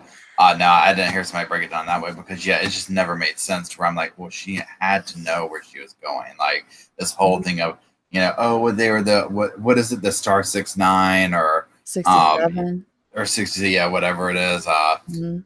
And then what you're saying, like, oh, the fake name and all this stuff. I'm just like, yeah, because think about it. It's almost like, yeah, if you're doing something like that, well, of course you would do it and be like, oh, it's in her name and here's her phone number. You didn't want to deal with that. You know what I mean? It's like he's doing this for her, so that just makes natural sense. But and that's like, these are very interesting. I think you should continue with them, like if you're compiling this list with Denise or whatever, because little things like that get blown into something big where all the facts aren't presented to the public, and in the court of public opinion, all these things add up to, you know what I mean? Like, well, I don't know about this guy, or well, and it's like, excuse me, and if they're just straight out not true, or they've just been twisted and turned a little bit. Like the first one you said about the creeped me out thing, because like I always like understood that too. Where I'm like, oh well, she didn't like him, which didn't make sense for she had to know where she was going. So if you're that bothered by somebody, but if she never even said that, then okay, that's a whole other layer right there of, oh well, that's not even on the table then, Right. because yeah, they put this stuff out there, whether it's intentionally put out there or who knows, like whatever, and it just creates this misconception that's detrimental. Yeah, and that whole Stephen creeped out Teresa story was combined with Kathy Williford's statement, combined with a story that one of the Auto Trader employees tells about Teresa had called in probably to get her appointments or discuss something business related. And while they were on the phone chit chatting, Teresa mentions that she had gone out there and Stephen came out in a towel, and that Yeah. they were like, ew, and they giggled about it. It was a funny little ew, ew, I don't want to see that kind of thing. Like she wasn't creeped out. She wasn't freaked out. She wasn't scared of him. She wasn't like refusing to go back to the property, and Auto Trader had to talk her into it. I've heard all those lies. Those are just lies. Teresa's own words just before her disappearance and murder to the guy she was chatting with online was that Stephen is a nice guy. She called him a nice guy. She liked him, and it was her friends that said they didn't like her going out there to the property, which I want to find that answer. Who are these friends that don't Yeah. want Teresa going out there? Who are these friends that have a problem with Stephen Avery, and why? I mean, I know why, because they are probably of the belief, like Jean Couché, the pencil, that Stephen somehow got away with faking some DNA that exonerated him in the rape case. Mm-hmm. So they're like, well, be Yeah. careful. He's a rapist, When it sounds to me too, like, and tell me, because you've been there, you've been to the property. I don't know how familiar you are with the town or whatever. It sounds to me like maybe even before all this started or whatever, that this family was kind of like the outcast in that town a little bit, like maybe looked down upon, or did that happen after the fact? I always think of, there's this family where I grew up, and I mean, I'm not going to say their names or anything like that, but they had a local business and they just didn't fit the mold. And I mean, in school, I mean, these kids were bullied to such an extent. I cannot they were tortured, in my opinion. No, they had no friends. Everyone picked on them, and they had a range of children. Well, it always reminds me the Avery case, where I'm just like, you know what? I feel like there's some similarities here, because they you know, have this business. It's not, you know, some fancy frou-frou business. Maybe they don't have a bunch of money. You know, maybe they don't fit the normal cookie cutter, you know, way of being or whatever. That they were just always kind of the black sheep of the town or whatever. Did you find that to be true? Or do you have any information about that? Yeah, I believe that's gone back. I don't know how many years, but well before he was convicted of the rape in '85. Okay. That they, you know, they're kind of, I don't want to say troublemakers, but they were in trouble with the law a lot. They were known to be in trouble for this or that. So was Stephen. Stephen had been in trouble several times before, little petty things like stealing some quarters in a sandwich or something. I don't remember what it was. Um, things like that. Like they were just kind of the town bad family, like the troublemakers. And so they, you know, when something happened to Penny Bernstein, Stephen Avery was the first person that popped in their head, because at that time, that was when Sandra Morris was saying that he was out there, you know, playing with his junk, um, you know, and flashing himself to her as she drove by all the time and exposing himself and having sex on his car with his wife, you know. So he's this sexual Yeah. predator kind of person. So a rape comes up, or attempted rape or whatever, comes up, and the first person they think of is Stephen Avery, because Yeah. at that moment he was in trouble for that. So it seems to be like that, and you can see it on Making a Murderer, where Wendy Baldwin is like, you know, when they're doing the walkthrough with the video, oh, we should grab those shoes in case there's robberies, unsolved robberies, you know, like, you little bitch. Yes. Oh You my little God. bitch. I like your impression. Like, you know how she does, like, I don't think he's gonna make it, you know, to Yeah. Yeah. The reading his cockiness mail. is, Oh, yeah. that bitch. And she's the one that calls his house immaculate. You fucking liar. I'm going to show this email right quick. Or it's not an email. This is well, let me just put it up real quick. This is Okay. contact with Mark Harried on November 20th, 2005. John Dietering, blah blah blah blah blah. This is what he said when he was online chatting with Teresa. That this was part of the chat that they had was, he stated the person he was chatting with, who he believed to be Teresa, mentioned seeing Stephen Avery in file footage run on television regarding his multi-million-dollar lawsuit. She indicated that she had been to Stephen Avery several times before taking photos. According to Harried, the person he was chatting with stated that friends of hers told her not to hang around Avery's, but she thought Stephen was a nice guy. Those are her words, and I imagine they probably did look up the chat history and all that stuff to confirm these things, or we would have heard otherwise. But this is what he says were her own words, and I thought that's the part that I thought was the most interesting. Friends of hers told her not to hang around the Averys, and that's an interesting choice of words. Hang around, and that her friends are the ones that didn't like it. It wasn't her. So there's Yeah. that. And then I think hopefully I didn't miss something else. What, did I miss something? This cat is tripping. Do you hear that? Meow, meow, meow, meow. Meow. Yeah, Dvorak, Judy Dvorak, that idiot. Stephen's family was chief of police in the 70s. Yeah, that is Uncle, was Arland Avery or something like that. Karen said, I mean, her friends saying she was afraid when Teresa said she was comfortable with him. Maybe it was another of Ryan's lies. Like, I don't know. I don't think Ryan had anything to do with that one, but if he might have been one of the friends that she's referring to that didn't like her hanging out with the Averys, which is why, you know, someone asked me to get into the day planner. I could talk about that forever, but I'll try really quickly, because that sort of ties in with it.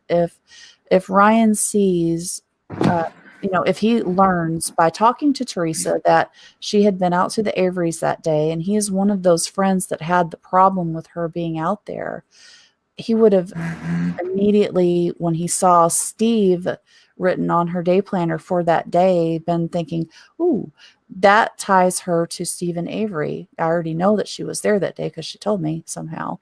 And now here's the day planner to prove it on paper, tie it in. And that's why this one piece of paper makes it out of fires and out of her vehicle and Nadia, and it comes in and suddenly gets discovered in her house. Like it should have been destroyed with the rest of her belongings, but it wasn't. And I think that was very intentional. Because he's got information that he couldn't have had. I'll just say this. Hopefully I don't have to go into detail because everybody that knows me already knows that how I feel and why, but the police didn't know. An hour after she's reported missing, he's calling Steve Speckman from that day planner, accusing him of having something to do with Teresa's disappearance, because he's already got this knowledge. Why else would he be accusing some random person on a piece of paper? So he's already got the knowledge that she had been out to his property that day, and he's saying, I know she was out there. I know she was out there at your property that day taking pictures. Well, the only way you can know that is if she told him, because the police didn't know that. He couldn't have known that. Teresa didn't even know it until after she left the property, because when she arrived, she thinks she's going to meet Beyonda, not Stephen Avery. So until he walks outside to meet her and pay her the money, she didn't know. Auto Trader didn't know because the appointment was under Beyonda. So and she hadn't talked to them. So none of these people knew. So how did Ryan know? And why was that day planner, why was that day planner not burned? Who is the person that may be one of those friends that didn't like that she was hanging around there at the Averys? All these things, like there's a million little reasons why, Ryan and that damn day planner can't get past it. Can't do it. I want to see, because I have some questions about him, but hold on, I want to see if. So let me ask this real quick, since we're talking about Ryan. Okay, the whole thing after she went missing, and it was like he moved into her house or something like that. What was that about? Like, how long was that going on? Why did he do that? Like, what was the deal with that? I don't think a reason was ever given. Like, I don't think anyone ever asked him, why did you do that? I mean, we can only speculate on why he did that, but he did do it. He just moved right on in, and I don't know exactly how long he ended up staying there, but he's inserting himself all over the place in the investigation and leading the search party. He is the go-between, the go-to guy to deal with the family and the search party stuff but from the police. So just that he's putting himself in that position where he's got control. He's always going to be there. And he's got control over the things in her house. Like, how did they know that she had a vibrator? Like, why is this stuff? Why are they're searching? Oh, good grief. Why telling? How does he know her gynecologist, like where she got a pap smear, her doctor, and good grief. This dude knew a lot of stuff about her, and I don't think it's just as simple. I've been with my boyfriend 6 years. I don't know all these things. If we didn't share the same doctor, I probably wouldn't know his doctor's name, especially not where you would go just to get a pap smear done. Like if it was a primary care doctor and you see him once a month, yeah, probably, but not something like a pap smear where you might do once a year, maybe. He remembers that. That's crazy to me. That's insane. Stuff like that. Well, also with Ryan, go ahead. Oh, no, go ahead. Also with Ryan, so another quick question about the apartment or her moving into the Reese's place.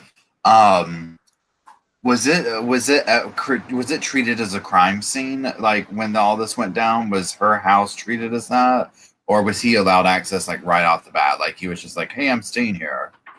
Yeah, he was there before the police ever showed up for the first time. And I don't think Wow. he Okay. ever left. I think he left that first I night to mean, go back home because I remember he said he went home and went to sleep, and then when he got up, he had to pick up the missing person posters, and then after that was probably when he just didn't go back home, like he just stayed there. Um, but I don't know that exactly for sure. I'm just guessing. The first night, at least, he wasn't staying there. and didn't she have I mean, she was kind of having issues with breaking it off with him. Is this correct, or is this another one of those incorrect things or whatever? Because like my understanding was like there was maybe it was like a wedding that she was going to. They were going and she didn't want to go because he was there and it was awkward. Almost like he to like my interpretation of him for all that was he came off as like needy boyfriend. You know, that couldn't quite take the hint of like we're not together in that way. You know what I'm saying? Yeah, like jealous ex. I think like um, some of this. I'm not sure how much else to say, but some of this stuff is known. Like it is in Casso that she had a wedding that she's supposed to photograph for a friend, and she asked Tom Pierce to take it for her because she didn't want to see Ryan because he was in the wedding party. So wanting to avoid a friend's wedding and doing something that was probably, planned in advance and, something to celebrate and excited about. And my friend is going to take pictures of my wedding. It's a big deal. And then suddenly she doesn't want to go and she gets Tom Pierce to take over. I feel like something happened. And it must have been Yeah. really bad for her to remove herself from that situation where she doesn't even want to see him. Um, and of course, Tom Pierce is also saying that he he suspects it was Ryan that was the one calling and harassing her, and I 100% believe that too. Um, Based on that and something else that I shouldn't say, but I do believe that he is the one that that was. I think Tom Pierce is right about that. So I get the impression that he was a jealous ex. He was trying to get back together with her, and she wasn't having it. Like she's just not having it. She's not interested, and he's like being pushy and aggressive, um, stalkerish, and if you don't answer my calls, I'm gonna show up where you are, kind of thing. And I think that's Yeah. that's that's probably where those missing messages come from that were deleted on the morning of the second. Mm-hmm. It's He probably left probably some nasty. Yeah, he probably left some nasty stuff. Because that whole thing too. I'm sorry to interrupt you, again, but that whole aspect too. Because one of my things with Ryan, because like from we've talked, my original thing was I'm like, oh no, Bobby and Scott probably like that was who I was like that did it. They did it. Close case. We got it done. And then when you started talking, like kind of taking me down the Ryan rabbit hole. I'm on the fence because basically at this point I'm just like, you know what, they're both. If it came out to be either one of those parties, I would be like, yep, okay, gotcha, whatever. I still entertain both of those, whatever. But Yeah. with the Ryan thing, and oh my God, I forgot what I was going to say about it. What were you just saying? I talked myself out of my thought. I do this all the time. You were saying that you The were phone. really. Oh, the Oh, messages. The messages. The fact that didn't he have the passcode to her phone or something like that, like her other things as well, or email, or like he had access to something that was like weird for him to have. yeah. Well, in court, he said that he just went on like when they were all when Ryan was over at Teresa's house the first day before the police arrived, that he just went on her computer and pulled up her account and guessed a password, and it just popped right up, like magic. Like he just, I know her so well, I guessed her password would be one of her sister's birthdays, or her sister's birthdays, how he said it. And I'm like, well, which one? She had He more than one guessed her sister. password. She had more than one sister. So which sister? And why Yeah. did you try both before, or did you just get lucky the first time, like magic, and it just pops up? But I think what he's actually describing is that you know how when you you have a phone bill and stuff like that, you can go online and check your bill and look at your records and shit like that. But most people don't do that. Like, Yeah. why? You get the paper bill, and if you want to look at it, which you never do, you're just like, how much do I owe? Okay, bye. You know, Yeah. I know who I called. I don't need to look at it. Yeah. So why would you go online and do that? So I think it was one of those things where she had that and she never like set it up so that he just went on the first time, and you put in the phone number and then you put in a password, and so he set it up for the first time and it just magically popped up. Well, yeah, because I think you set it up. I don't think she had that set up already. We don't know that for sure, but I think that's why it was so easy. Or that they did date off and on for a really long time, like 5 years or whatever it was. And it's one of those things, like your partner has access to your passwords. They know what they are. Yeah. Most couples are really open and honest, and they're not trying to hide shit, and they share their passwords and stuff. So I Yeah. do believe that he already had access to, like if he was to call from another phone, he could check her messages because of their past relationship. So I don't think that him, if he is the one that deleted those voicemails on the morning of the second, I don't believe that that was something new. I think it's probably something that had been going on. Like he'd been checking up on her and he had been getting into her voicemails and seeing what she's up to and who she's talking to and stuff like that. So that it wasn't really a big deal to just, oh, oops, I left a message. I should probably delete it, and just to go in and do it. Otherwise, how would you just suddenly do that on the morning of the second? Just figure out how to do that. Now that's a lot harder to do. The It's not same way you just magically walk to the car 15 minutes and right. a Exactly. lot of miracles happening on that side of the Right. fence. And of course, he would be the one to lead her there, hand her a Yeah. camera so she could take pictures to prove it, and give her the sheriff's direct line so that she could call it in and get right through to report it when she found it. When she found it. And here's a See, map. I just feel, yeah. Like, here's all the tools you need. Go find the car now. Thanks. Now, if you just happen to find it, oh, and so not to jump from the thing, but when she's calling it in, you know how they're playing it on the phone, she's like, I forget what it says. She says, "Is this the thing?" And he goes, "Where are you?" No, you got to tell me. Is this the car? Where are you? You got to tell me. And I'm like, oh my God, just tell him. Right. You've been Right. standing in the car for already 30 minutes, probably. You know what I mean? They She couldn't wait had her any longer. family. They're like, y'all think 20 minutes is legit to say we found it? Yeah, girl, go on and call it. She's like, I don't need to go and have my lunch and have a sandwich.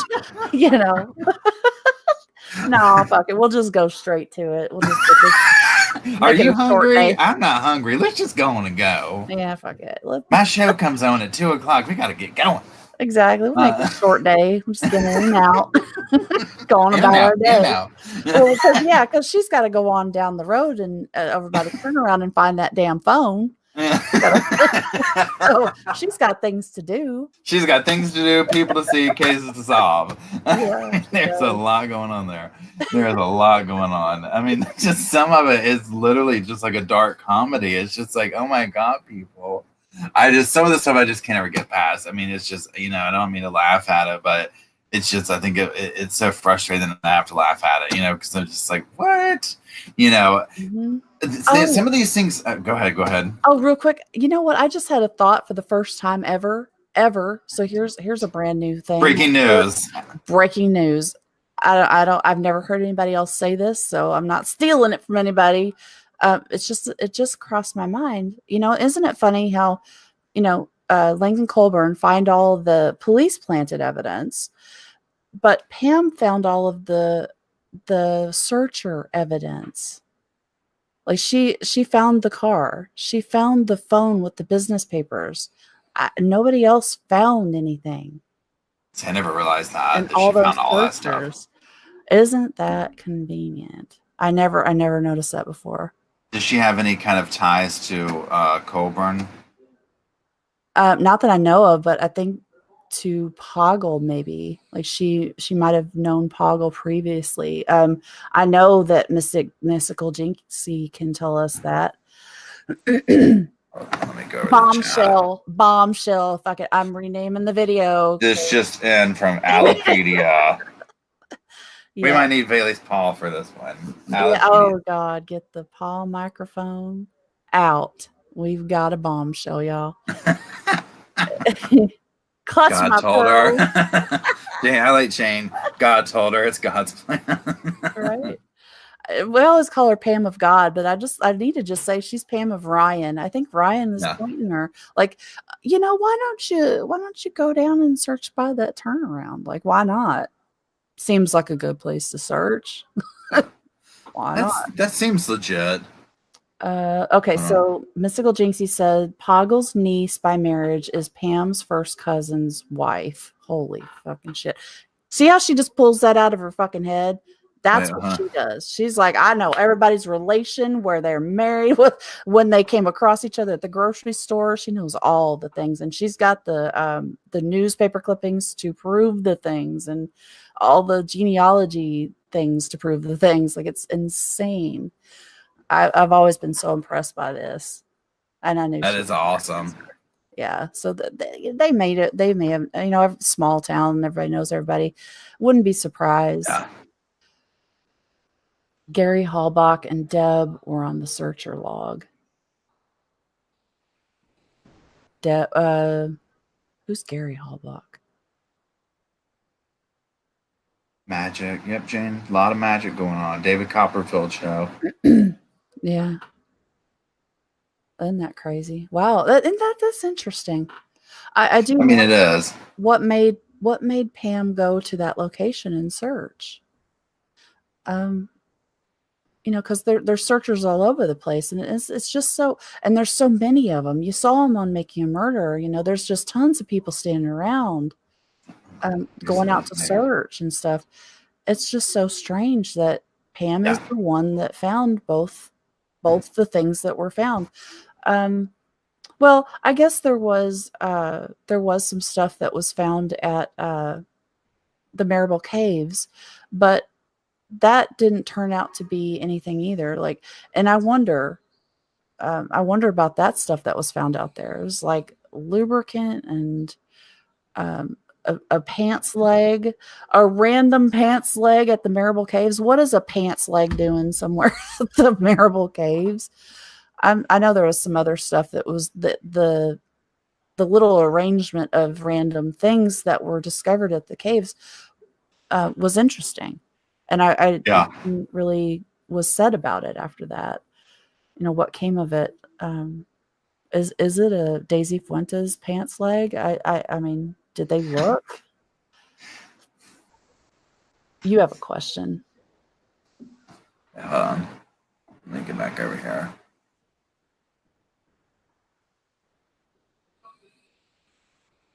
Where was the methodical search logo from before Pamela? That's a good question. I have no idea myself. I mean, well, there wasn't one. Millbilly actually did show me where I believe he was saying that Earl said that. I'm just going to have to remember what he said now. He showed it to me.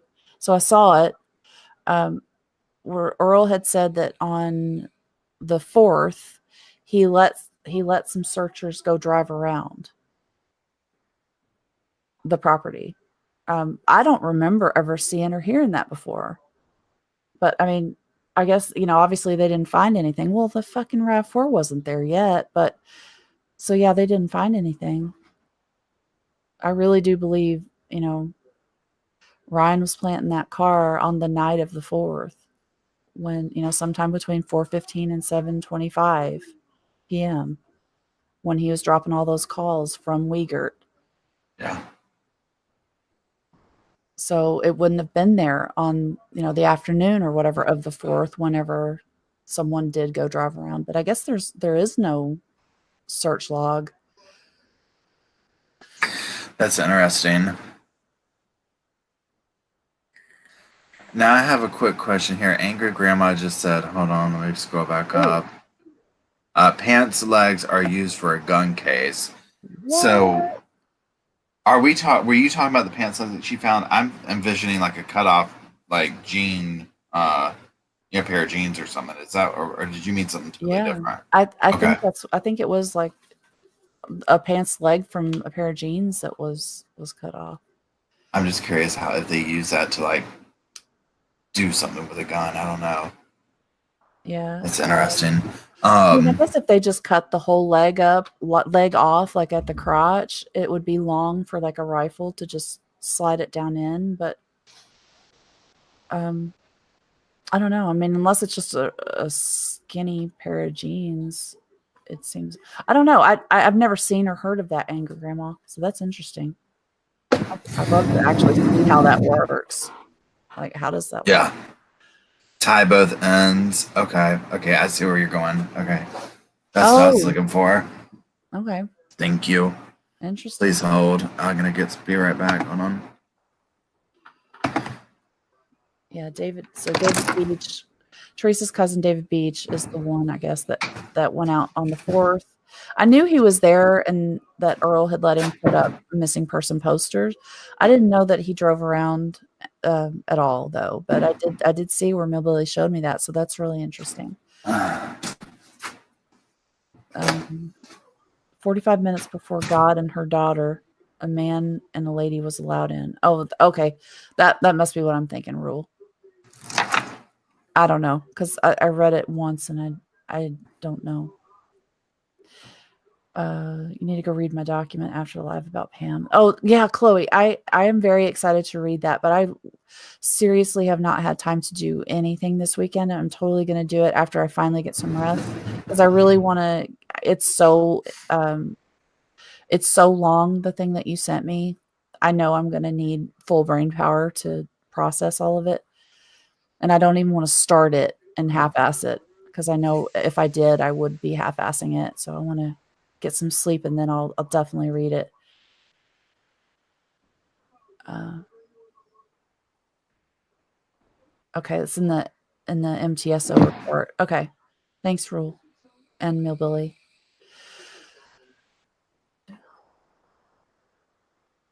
Clearly, I need to rewatch or reread much. I know Henderson. You know what I find interesting? Casso is it's hard to get through. You know, when it all first came out, we still didn't really know a whole lot of stuff.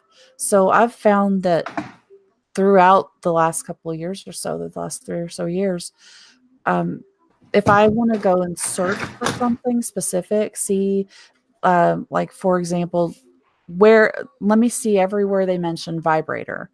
And I just go and search Casso for vibrator and I read the report where it's mentioned every time. Um, as I'm doing that, I'm finding new little things that I didn't notice before. So I've actually had this thought that I really should just go right back from the beginning, read all through Casso again, which I don't know if you could see it, but it's in a big ass pile about like that big over on my little table, or I've got it printed out. I just want to go back through and read all through Casso again and see what else jumps out at me that the first time going through I just overlooked. I just read over it. Like for example, the last pages where they're talking about giving the bones away. I've read that I don't know how many times, and I never thought anything of it. You know, okay, they gave the bones away. It never clicked in my head. Well, they shouldn't have done that because they might need to test those someday. Because yeah, it never was, proven that those were Teresa's bones. So now, as we know more information, and we've all learned and dug deeper, things like that might pop out to you, and you're like, "Whoa, hold up! I didn't notice this the first time." yeah, that's a good point. Let me go over here. Starting videos when she reads cats. No. Yeah. There's some I'd like to do the same thing with the trial testimony as well. Because I did just read through it, and um, gosh, I'd give anything to have the trial on video. I would probably, I probably actually would just sit and watch that over and over and over because there's just so much good information in there. Okay, yeah, Jennifer Manning saying Rubber Ducky. Yeah, that's a good idea, Jennifer. Rubber Ducky actually is reading out Casso, so that's super cool. I did that a long time ago Yeah. when it first came out. My first go through, as I was going through it, like I would highlight some stuff and then I'd put up a video about like I don't know, first 100 pages or so, whatever the hell it was. And I broke it down into like 14 videos and then I just stopped because it was just getting to be like, oh my God, this is the longest flipping process I've ever been through.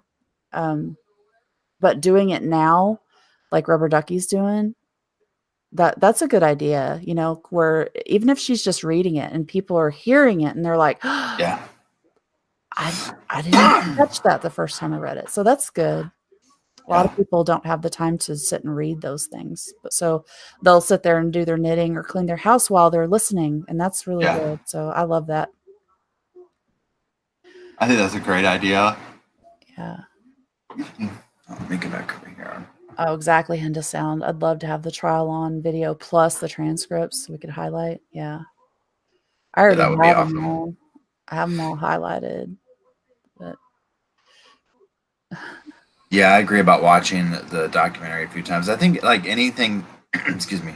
Um, I think anything that you do out there, like the more you rake over it, and I get like what Allie's saying. I mean, it's a lot of stuff to read through. Um, you know, or even like watching the thing, whatever. But you do just pick up on different things, or once you get a different perspective of things, you can then see other things in a different perspective that make you realize, like, oh, wait a second. Um, it's just interesting, but again, it's it's definitely tedious. mhm. Yeah. Yeah, I think the transcripts of the trials and stuff like that. I just love reading those, like especially if you can get courtroom, because to me it's a quick read because of just the way that they're actually typed up. If you know what I mean. Mhm. Um, so even if it's a lot of pages, like when they're like actually testifying, it can go by. Now if it's boring, like legal jargon talk, it gets a little bit like, oh my gosh. But it's interesting to see how it all plays out that way. Yeah, something that that I've really come to enjoy.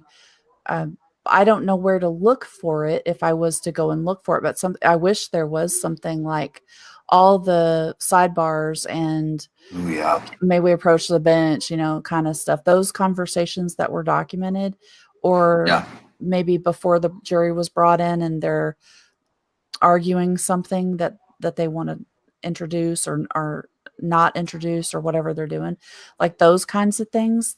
I yeah. that weren't presented to the jury necessarily. Those arguments are also really interesting. Oh yeah, completely. I'd Now love. I have a question about Mhm. transcripts, transcripts, stuff like that.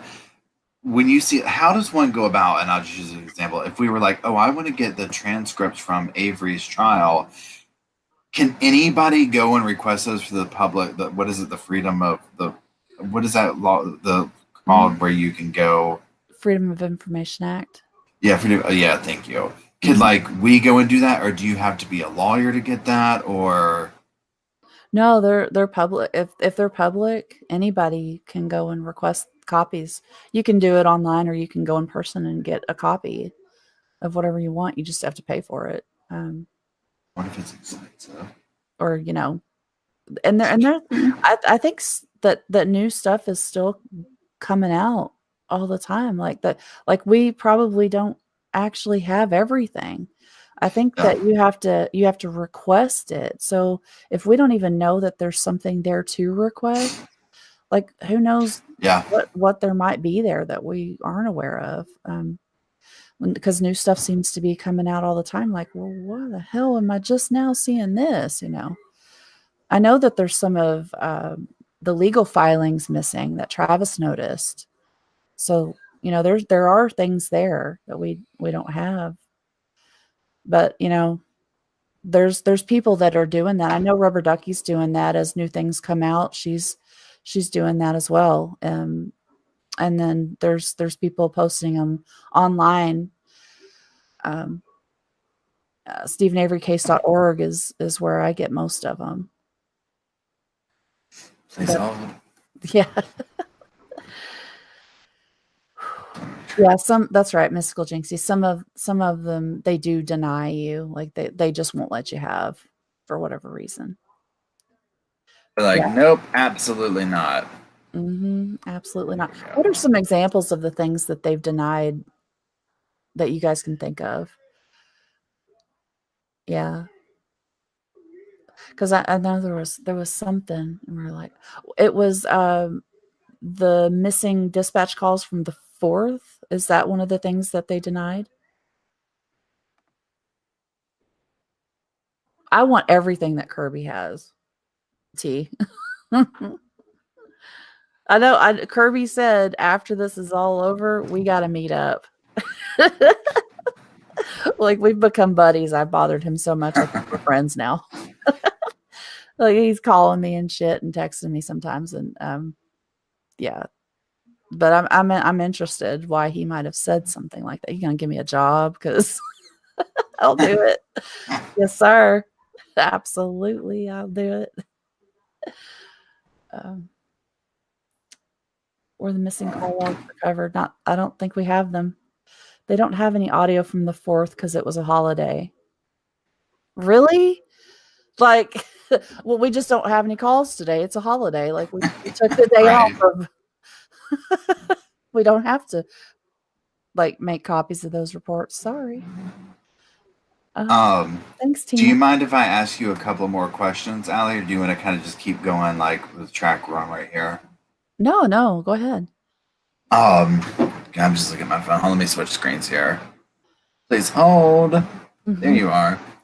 Uh, let's see which one. Okay, we did that. We did that. Okay, so I want to get that one in a second. Okay, so the dog tracks on Avery's property. Uh, man, I love your drink. That's like, what is that, a 2 liter? Mhm. Go on, girl. Go on. I don't play. Somebody's gonna have to make me a drink, or I'm gonna have to get up. About to run out already.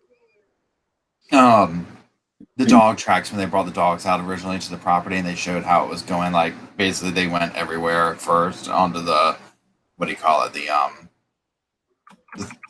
surrounding properties. Um, that's just like when I look at the way Zellner and them line it up and kind of show it on the documentary. Is that the most accurate that you know it to be? Because looking at that, I'm just like, well, again, it's another layer of evidence that I'm just like, well, my God, how do we look past this? The dogs are tracking to the other place. You know, she said they were following the scent, not the remains. So it's clear. I mean, did the prosecution and state just dismiss the dogs like, oh, they just were off that day? Because I'm like, well, it clearly shows this girl. How did they excuse that away? I guess is my question. What? Sorry, I guess I don't understand how they Okay, so you know the part excuse. of Making a Murder where Zellner shows where the dogs tracked when they brought the dogs to the property, and she kind of shows the dotted lines where the dog they track Teresa's scent. Yeah, Uh, this and, thing and so here. okay, this is damn girl, you're good. So you see, I'm just like, okay, how does the prosecution explain this away? Like, what did they say? Oh, that's them taking her body away? Because Zellner, I thought, said the dogs are tracking her scent, not her remains. Or am I incorrect? Right. Yeah, this would probably be the scent dogs. Um, Yeah, that's the part that I saw that I was just like, well, how do they explain this away? Because this is just, I mean, the dogs are showing, look, this girl was in a whole bunch of places right around here. mhm.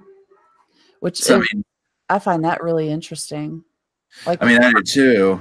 it's like her live scent is being tracked in the Redant quarry, but the cadaver dogs, like they want to go over to Cuss Road. Well, obviously the live scent dogs too, because that's right up here. So that is one of the places. But what the hell is going on here? What's going on here and over here? This first Like, one, yeah. this part makes sense where they're all swirling around here, but what's going on in the Redant quarry? There's no bones found here. So what the hell is happening? I don't understand. Um, what could have gone on. It's like she was all over this quarry, but then her bones end up in the Manitowoc County quarry. Yeah. That part doesn't make sense to me. Why weren't the cadaver dogs out there um, looking for more bones? Why and how did they find those 3 piles? Um, I don't know. You would think that they would have found more because there's so many missing. Maybe it's them spreading her bones. I mean, yeah, anything. I don't understand the reason for several piles of bones. Like, how does that happen? I'm sure that it's not from animal activity because, you know, animals don't scoop up a pile of bones and carry them over there and then drop the bones. Like, not a pile of them. They might grab 1 or 2 bones, but they don't grab a little pile of them and take them, you know, Yeah. quarter mile away. So what is happening there with the different piles of bones? I don't understand.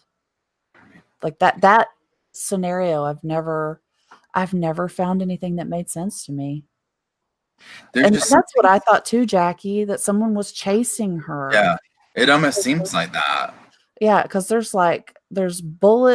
um bullet casings, like shotgun shells and stuff. There's that fucking arrow, like all kinds of shit found out there. Like, what was going on? Is this the scene from Saw being played out here? You know, I mean, with for real. Bobby and Mike O or something sick like that.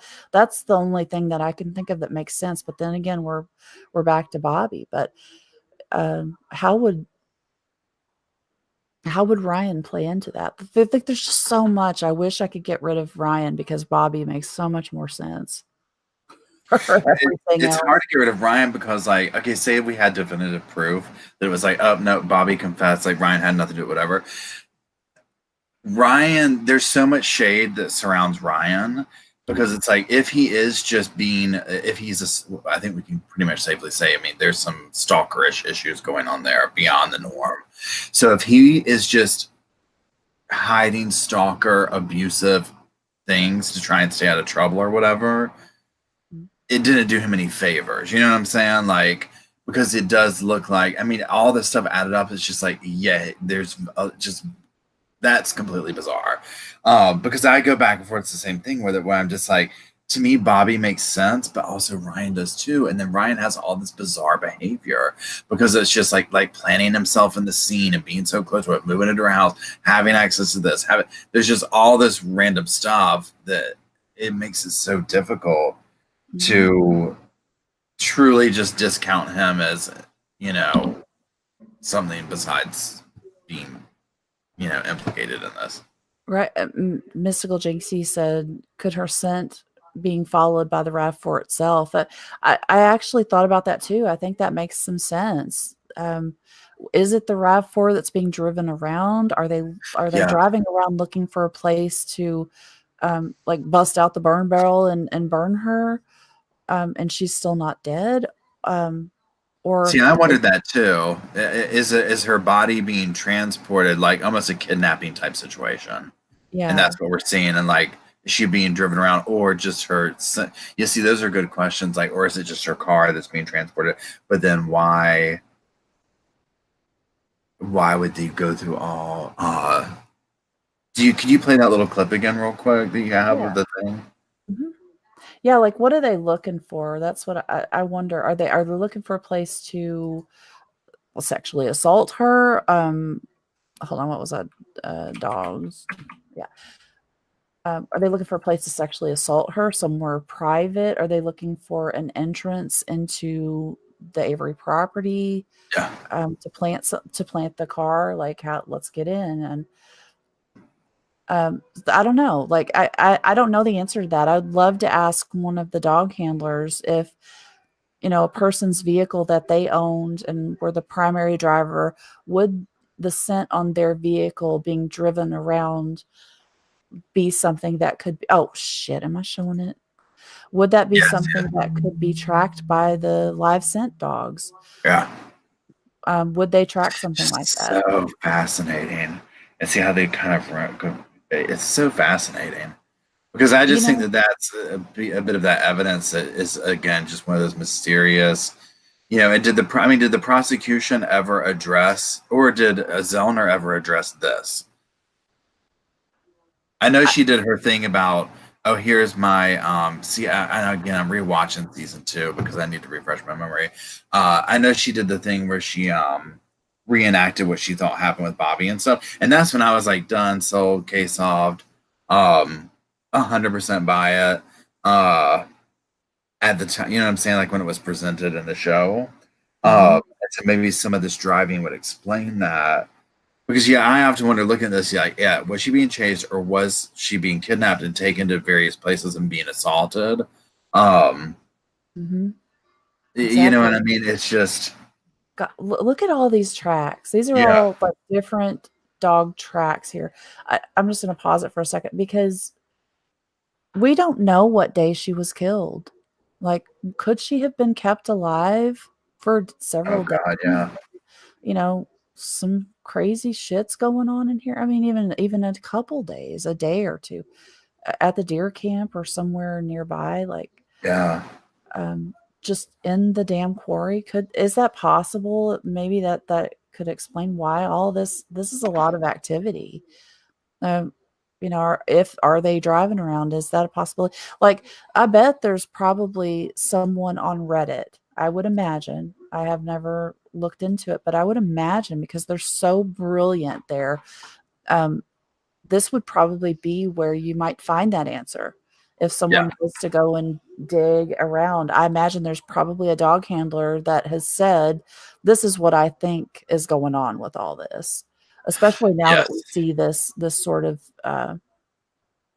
like uh, what I just played that Zoner played, with the dog tracks. Because looking at it like that, it's like there's a lot of shit going on here. Yeah, I imagine somebody probably addressed it and gave their opinion. Oh, Denise is up. Miss Denise. Yeah, Linda, poor thing, she's been not feeling good. She's had this horrible migraine, and then she's like she didn't feel good. Um, see if Please we hold. I'll be right back. okay. Yeah, we'll see if we can get Denise to come in. She probably won't turn on the camera though because she just got up. So let's see. Zellner did not have the van parked in the correct location in her experiment. Um, which experiment are you talking about, Millbilly? Are you talking about like over at Cuss Road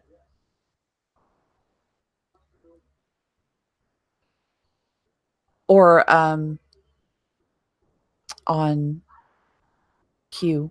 Was it Q? Like when she's pulled over? Like I'm not sure which one you're talking about. Um, he refused to speak with Zellner, and Blodorn made an interesting comment to Kirby about Ryan. Yeah, right. That where he said that she's talking about introducing a suspect or a new suspect or something, and he's like, "Oh, you mean Ryan Hilligus?" Yeah.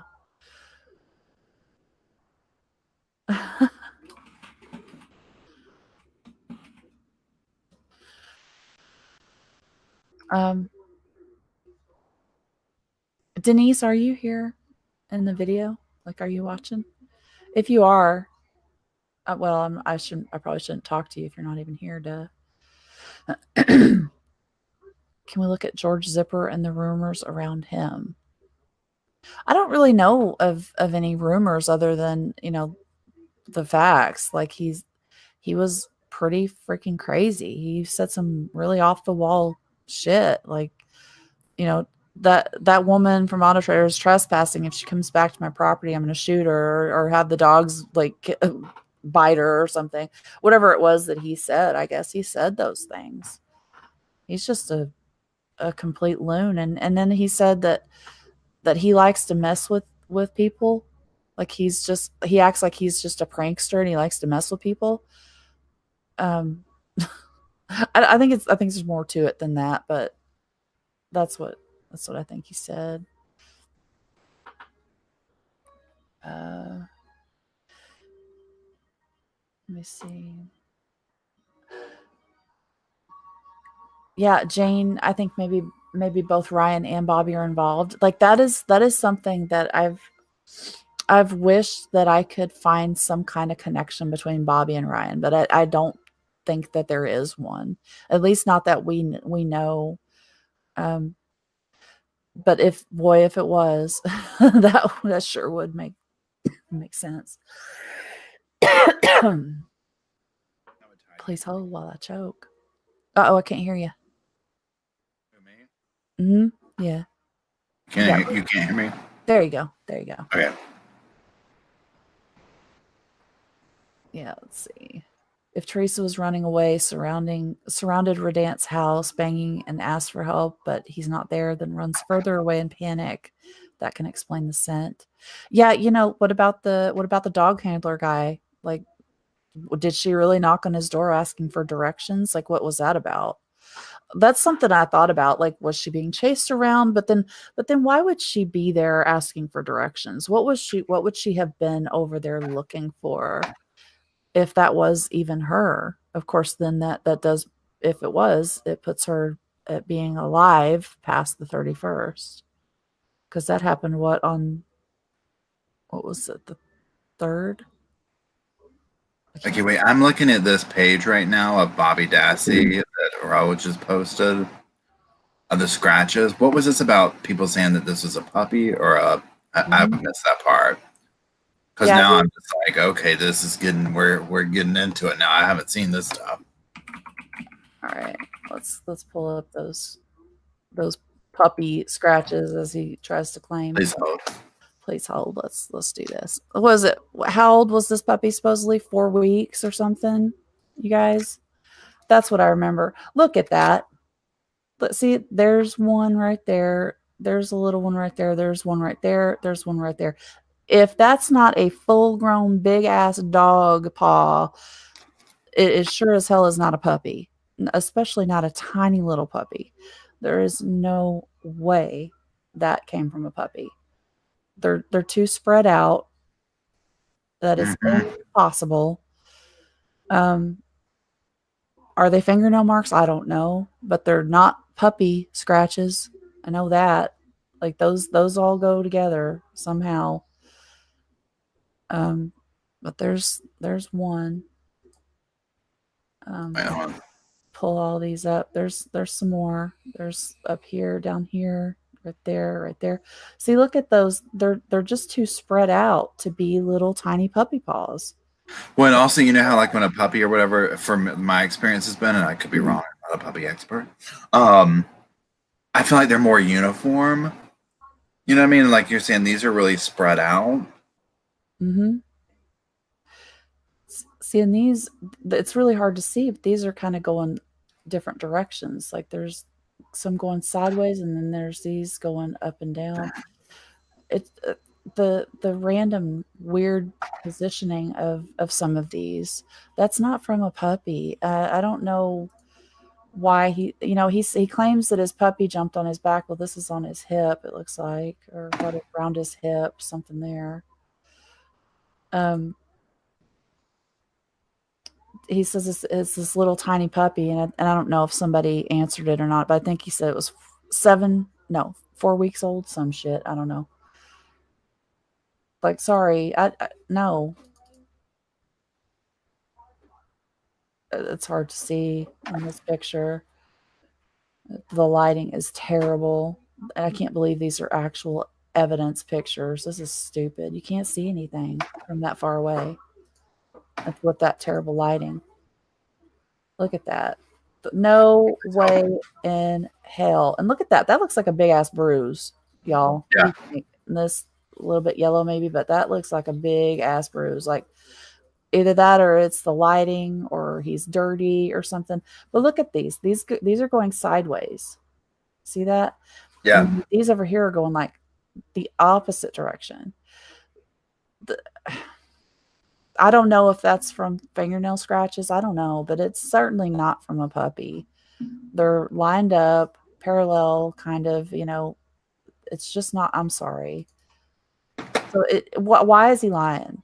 You know, that's something that's bothered me. Why is he lying? That's clearly a lie.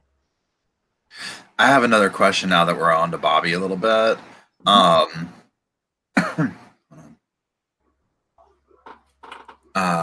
Okay. Let's see. The computer stuff. Okay, so in one of the little Reddit rabbit holes I was going down today. Okay, so you know how there's like all this like you know questionable porn and stuff like that on the computer that they took from there, and it was Bobby's computer. Well, then I saw people saying like, oh well, Barb's ex-husband or whoever, I can't remember his name right now, not Scott that's with her now, but the one before that. Basically, they were like, oh no, all these people had access to that computer and trying to say that was his porn. They couldn't totally pin it on Bobby. And I haven't fully gone down that rabbit hole yet. That was like literally right before we got on. So I was just like, oh, okay, wait, I need to look into this further because that was, do you know, have you gone down that rabbit hole on that one? Yeah. Hey, Denise.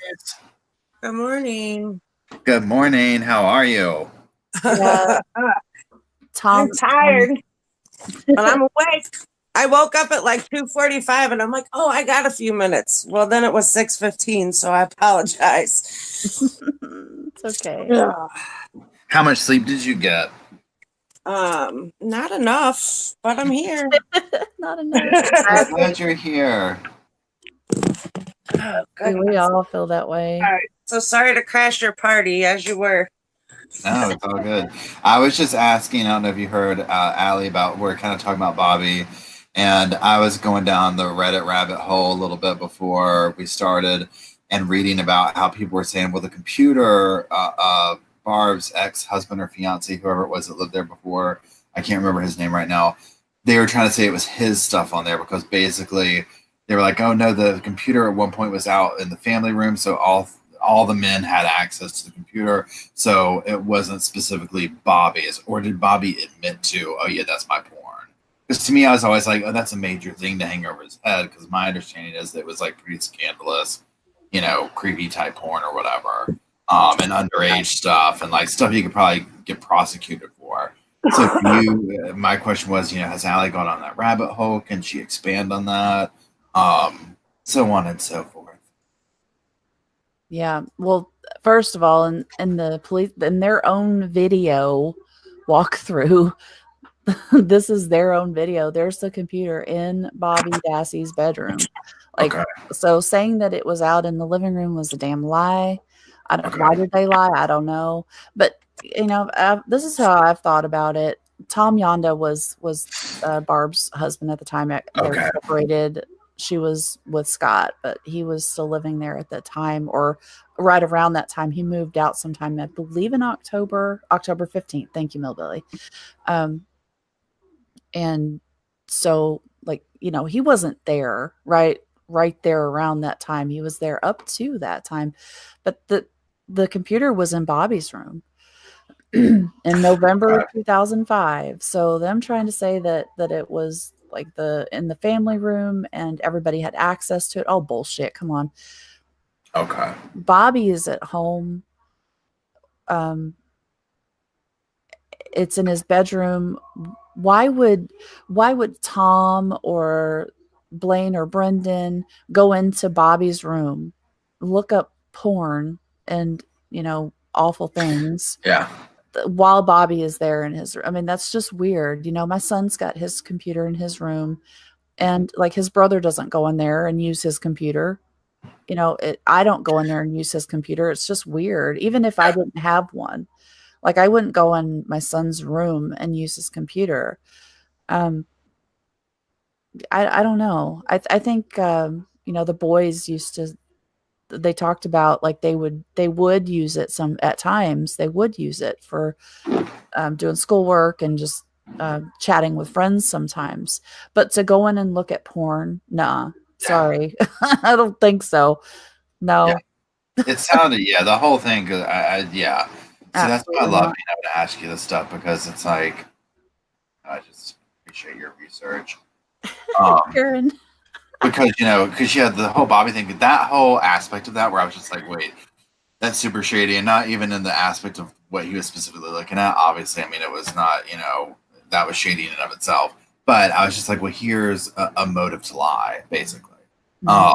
You know, because this is definitely prosecutable stuff, if I remember. I mean, I think it was like underage, like wasn't it child pornography and just like kind of creepy, like bestiality and weird stuff like that. Yeah, yeah. There's, you know, they're looking up search terms like, and I'm just off the top of my head, like 14-year-old, you know, 13-year-olds, and I don't want to go into the terms Yeah, that they use, but they were clearly looking for porn, and they were looking for specific ages or age ranges or teen or yeah, stuff like that. So child porn, but not like 7, 8-year-old, 5, 6-year-old. They're looking for someone that, like, just like Brendan and Blaine's little young female friends, Bobby would talk to those girls who are in that age range, like they're, you know, 14, 15, 16 years old. Um, so he's clearly got some sort of interest in that, about that age range girl, even though he was like 19 for yeah, whatever reason. Like he might have been a little developmentally delayed as well, where he might have still had the mindset of being in the age range where his brothers were. So he sees their little female friends from school and he's like, ooh, she's hot, you know, and he yeah. is going on and pretending to be Blaine or Brendan and talking to these girls. And like, have you seen this? This is one of the creepiest fucking things I have ever seen. Okay, hold on. Okay, so this is unknown girl stopped talking to Bobby after his disturbing suggestion. Okay, so wait 1 second. Let me gather myself. New girl Bobby. Okay, email address. What's this? Yeah, see this right here in the box? This is, it Oh says, wait. Okay. we're going to play a game and we're going to play it by my rules. Why don't you meet me by a warehouse? I'll be that guy on Saw. That is a creepy ass statement. But keep reading down here also where look what it says, like, what's this? Nothing. If you see Tiff, is this all the same stuff? And then what did you do now? Nothing, whatever. It was my brother. I was not here. So what's up with you? Which is we're gonna get it better. Does he mean that I wasn't typing that? What does that mean? Yeah, so this was some sort of a game. This is like a common theme. So this is all Bobby. Bobby's making all these creepy statements up here, and then the girl that he was saying that to pops off and disappears. And then another girl pops up and she's like, "What's this?" And Bobby's still there. He says nothing. If you see Tiff, tell her I'm sorry. I guess he was talking to Tiff with this stuff up here. And then I don't know what all this is. So this is just, you know, I was just talking to her. What'd you do now? Nothing, whatever. It was my brother. So this is probably one of the other brothers coming on and being like, okay, that wasn't me. It was him, you know. And what is this? This is email. They're emailing back and forth, or what is this? Do you know? Um, I used to. I can't remember if it's like It's just so AOL instant weird. Yeah, it was some sort of instant message. yeah, like AOL instant message. Whatever we had back in 2005, God knows.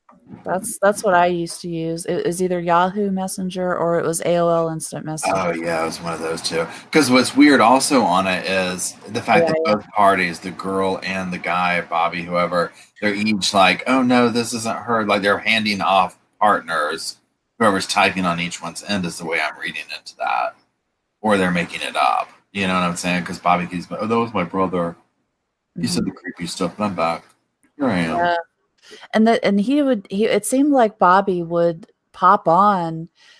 I don't know if this was like some kind of um a chat room or like a group chat with the boys and their friends or whatever, or if he would just you know, I don't know if you guys remember, but like back in the day, you'd have these, I don't know, like a little box where you have all your friends listed and you can just click on one and talk to them. I don't know if it was something like that, which right now I have. I use Google Hangouts for something very similar, or I have people that I'm talking to through Hangouts, and I'll just click their name and message them. I don't know if it's something like that or if it's like a group sort of thing.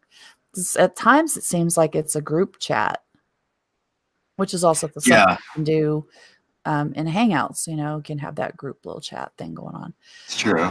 But that's what it looked like to me. And sometimes like Bobby would get on to that specific account that was logged into that group chat or whatever, and he would pretend to be either Blaine or Brendan, and he would just be chatting up these girls, and like he's asking them to show themselves, expose themselves on webcam. Yeah, he was a sick person. Some of the violent images, the violent porn that he was looking at was really disturbing. The dead bodies and the mutilated women, that stuff was really disturbing too. So the whole mix of mess going on there with Bobby and the computer. That's not Brendan and Blaine. But then of course Kratz is calling it Brendan's computer. He's misleading the defense into believing that that's Brendan's computer, not Bobby's computer or the Dassey computer. He specifically calls it Brendan's computer. Of course. Yeah. Of course he does. Yeah. Hold on, let me go over here.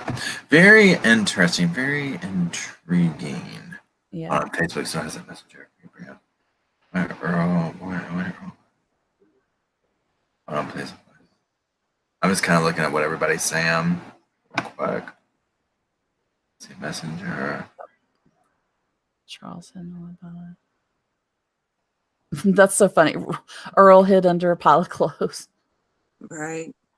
Yeah, you guys, I know you've seen Earl on video and stuff, but in person, he is a large man. He's a large man, and he's a large man. Like, he's a very large. Can you imagine the pile of clothes that he would have had to have been hiding under?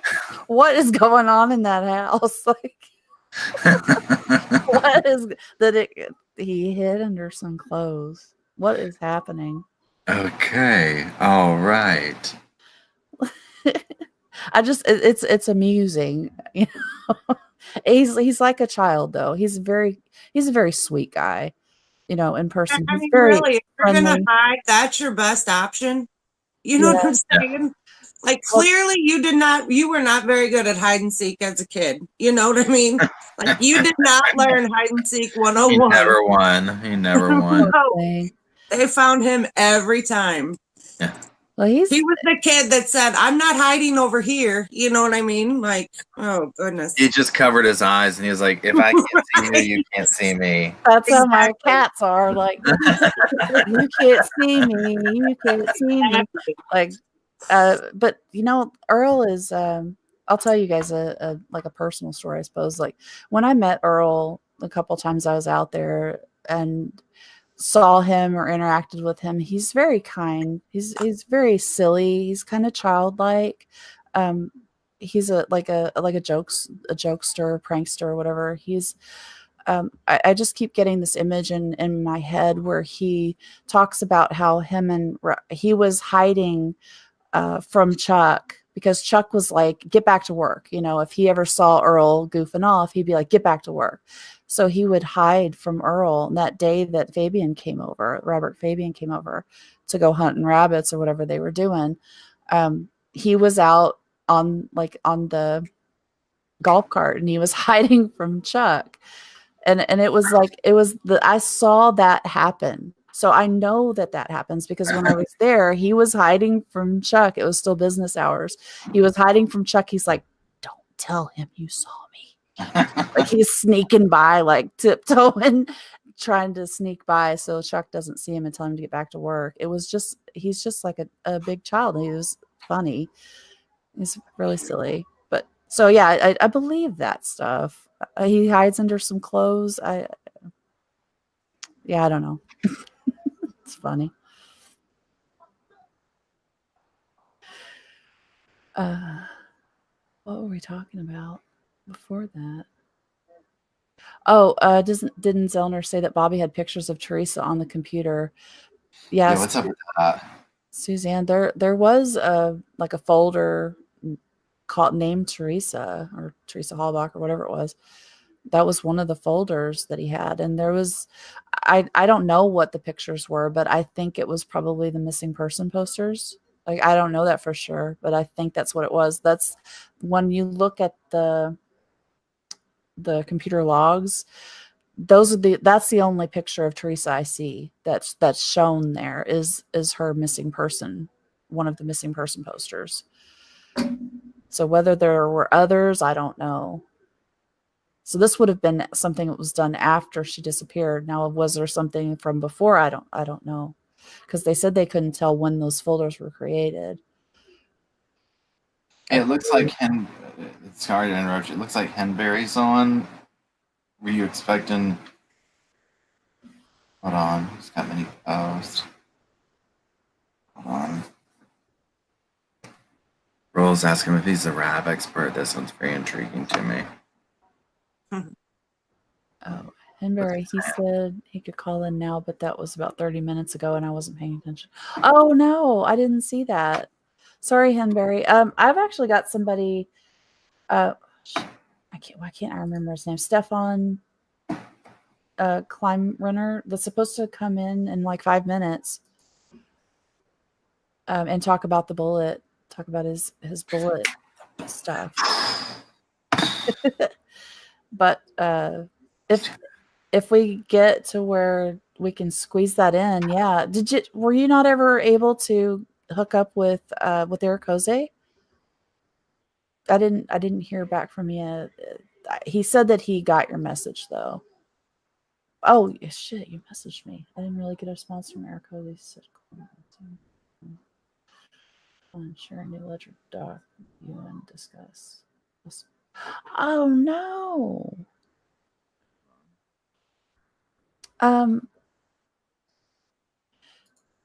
Here, let's squeeze in as much as we can before the other guy comes in. If you wanna pop in as quick as you can and get out as much as you can before he comes in.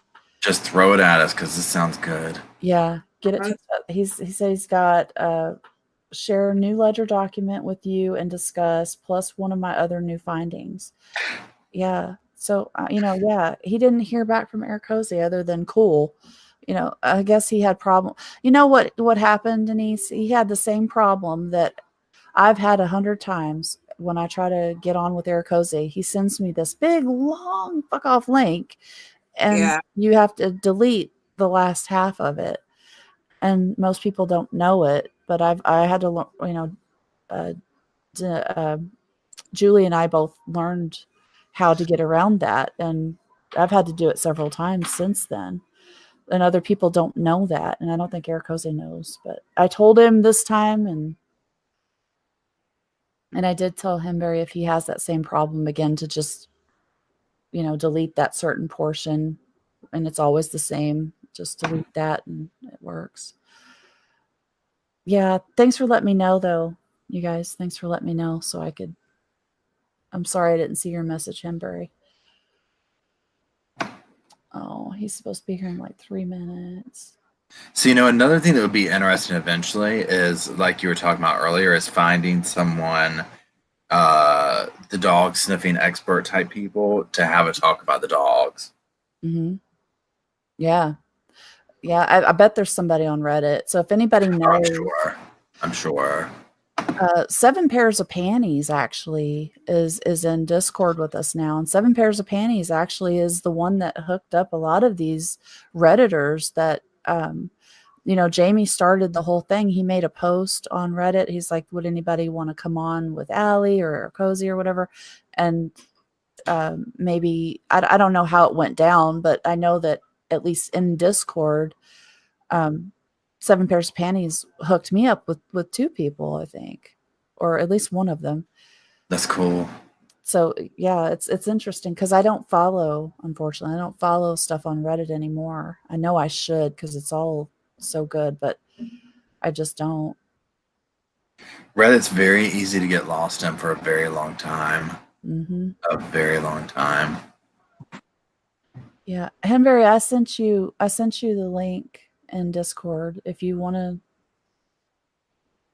But I'll tell you what, though, if for some reason you're not able to squeeze in all the stuff that you'd like to talk about before Stefan Climb Runner comes in, or if you're not able to get on with Ericoze, you are more than welcome to come on anytime on live with me. Yeah, like we'll set up something for another time. Unfortunately, this is my last 2 hours of this event, so I would try to squeeze you in somewhere. Dun, dun, dun. Dun, dun. How long what time do you log off of? What time does this end today? 9 for me. Oh, the whole thing ends at 9 Central PM, 9 Central. Yeah, but if somebody has the hookup, like 7 Pairs of Panties, if somebody else has the hookup out there that's watching right now, the hookup with Redditors, and you might know a dog expert, dog handler, or something like that, that might be able to answer some of the questions, like what the hell was going on with all these dog tracks? Like, what is it possible that they were tracking her vehicle and not her specifically? Or does that mean that she was in, I know that they can track a person in a vehicle to a certain point, but then it cuts off. Well, just for example, real quick, if I have time to squeeze this in, another case that I was working on was Maura Murray, and there was the live scent dog that was tracking her scent from her car 200 yards up the road to where they believe she got into another vehicle, and then her scent disappears. So it seemed like it couldn't go very far, if at all, if you're in a vehicle. I don't know if it's because they're moving too quickly or what it is, so the scent is too dispersed or whatever. Oh, see, that makes that even more interesting. Yeah, this is going to be, so I definitely, now it's like, okay, let's scrounge Reddit and see where, see, I found one similar to that on the Madeline McCann case, where a dog expert on Reddit, oh God, that's what I could do. I need to go find that post again. I just remember that because they found somebody on Reddit who went in and he did all these talks to the Madeline McCann thing about dissecting the dog stuff. So if anyone knows that deep dive Reddit on that case, that might be somebody to reach out to ask them, like, hey, come on over here. Hembury, I don't check my email, and for anybody else, actually, I don't check my email unless I'm going to look for something. For whatever reason, I just don't ever go look at my email. If you want to contact me quickly, Discord is probably the quickest way to do that. I'm Devlin Allie, if anybody wants to join. And if you want to get a hold of me, I'll go live all the time, and anyone that has something that this, especially something like they've written an awesome Reddit post, or they've done some great research and you want to come on and share it, you're always welcome to come on and share whatever you'd like. Sure. But I have one thing. I'm not an interviewer, so I will not ask you like a million billion questions, like, who are you? How did you get into the case? And stuff like that. I just won't do it. We're really just laid back chatting. You guys, I don't know. I just want to make sure that Stefan. Hold on. I think you might be having trouble getting in. If you guys want to talk amongst yourselves for a minute while I try to help. Currently talking amongst ourselves. So it sounds like he's coming to. So yeah, I think this is interesting. So yeah, I'll start looking into the dog thing, and then so I guess he's coming in to talk about bullets, which was another thing that I always found so fascinating and mind-boggling about this case, just simply from what I perceive to be lack of evidence. I mean, I just feel like there was they just found some random bullets and we're like, well, there you go. Well, in their initial search in November, they collected 11 bullets from the garage, 11 bullet fragments. But then magically in March, poof, the one with her DNA that was way back in the corner, just chilling, that was the one they needed. So Yeah. the bullets are a crock of crap. Yeah. There seems to be a lot of that goes on with this, where it's like they come and get stuff, and then like way later, it's, oh yeah, and by the way, it was another miracle, we found blank. Right. You know, and then it's like really shoddy to begin with. It's like, because I always go back to this, not to bring up a whole other thing, but the garage, to me, no matter what it is, with the crime scene that is described to us by the prosecutors, from the bullets to the garage to the bedroom to all of it, I'm like, it doesn't make sense. It just doesn't.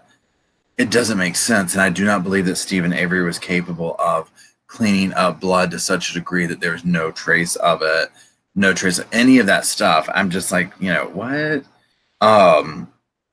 It just doesn't make sense to me at all. I just feel like it doesn't add up.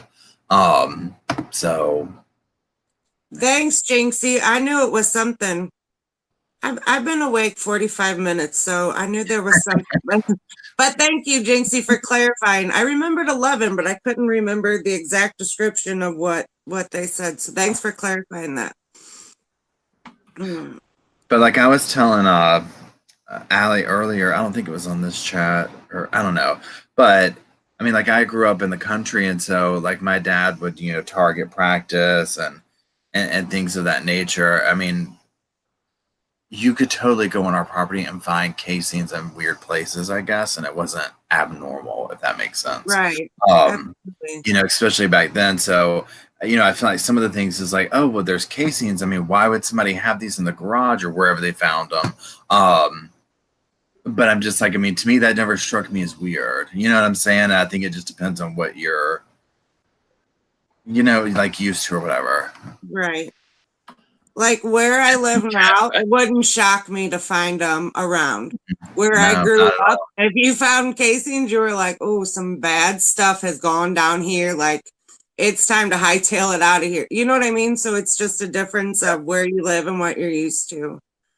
Exactly. Yeah, exactly. So, yeah, because even now, like one of our neighbors has a, what do you call it? A firing range on their property.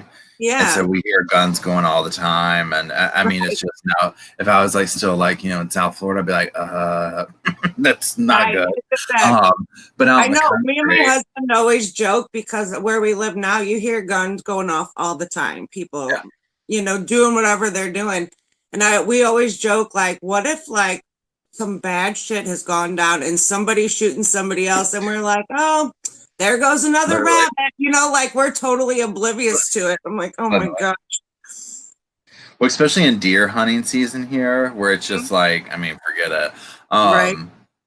You know, it's just, but yeah, I mean, again, it's very true. It's just where you grow up, I think, and your relationship with, what do you call it, with guns and whatnot. Kind of dictates that, I think. So yeah, so that part, it just never struck me as odd that they found these casings, you know, and these random places and in the garage and stuff like that. So it struck me as odd that they found the magic one with her, you know, DNA, whatever on it. Right. And the way that Allie described it, I was just like, that's odd, because again, it's just, it just doesn't add up. I just feel like, you know what, it doesn't add up. And Casbat just said it very nicely on a night that I laughed on where it's your thing. Casbat said, Stephen Avery, the man who can remove blood from concrete and wood, but not from a car dashboard. Sounds legit. Right. You know, and I mean, it's such a good point, because it's like, okay, so he did all this major cleaning up, but when they show the pictures of that car, not to switch gears from the bullets or whatever, when they showed the picture up, excuse me, the car, the RAV, the way it was hidden, I'm just like, are you kidding me? Like, really? I mean, it was one of those covering your eyes. If I can't see you, you can't see me. I mean, I was like, they just put a limb against it. I mean, it was so obvious, you know, and it looked to me like the way that somebody would say, how should we hide this? Oh, put a limb against it, maybe a branch. That'll look like he was rushing, you know. And then, yeah, like, oh, he went to all these extents to clean all this stuff up, but, you know, oh, we left blood here. I mean, because based on that, if they found the RAV4 and they're like, you know what, y'all, this was brand new quality, it was cleaned out that good, I would buy that more than what was presented. You know what I'm saying? I'd be like, okay, because why wouldn't you if you're going to go to all that trouble? I mean, but again, like, we can go into, I mean, volumes of why in God's name. It's just everything just looks like a really poorly orchestrated cover-up job, you know. Right. Which, I mean, that's why we're all here. But well, like we said the other night, if you have a smelter or capabilities on your property to really burn something, but yet you use the burn pit, and then you have a crusher on the property to crush the car, poof, gone, no big deal. But yet you just stick it out in the backyard with a big beacon on it that says, "Here I am." Like, yeah. But yet you're, you know, you're magical when it comes to cleaning and removing evidence. It just, that makes absolutely no sense. I don't understand why they think people are going to buy that. I don't understand why the jury bought that. I cannot wrap my head around that. I can't either. That's the part of, you know, if you go take Brendan's, confession and compare it to, okay, well, this is what we found.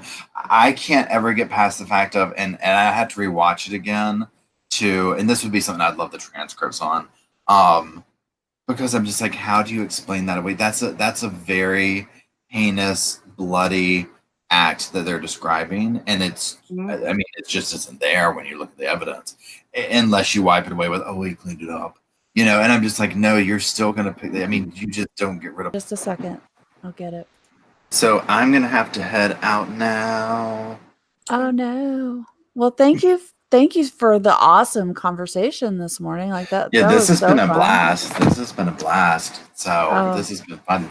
Thanks to everybody who, I just saw Fem posted that new updated number, and that's amazing. Oh, did she? I didn't see it. Yeah, look at the chat. My YouTube just went down. My computer is telling me that it's done. Your computer is signing off. Yeah, it's like, and you're officially at the end of the internet. We are signing you off. I don't see it. Well, there it is. Today, Paul. I'm sorry I was late. We'll hang out. No, it's all good. It's all good. And thank you for this has been really interesting. I mean, the whole thing, and especially this last little bit, listening to the bullet information, and I really appreciate all that research. It's been really, really awesome. Yeah. Thank you, and it was nice to talk to you. It was nice talking to you too. So y'all have a good rest of your time. I'll be talking to y'all. Thank you again very much. All right. See you later. Thank you. Yep, absolutely. Bye. Bye. Have a good day.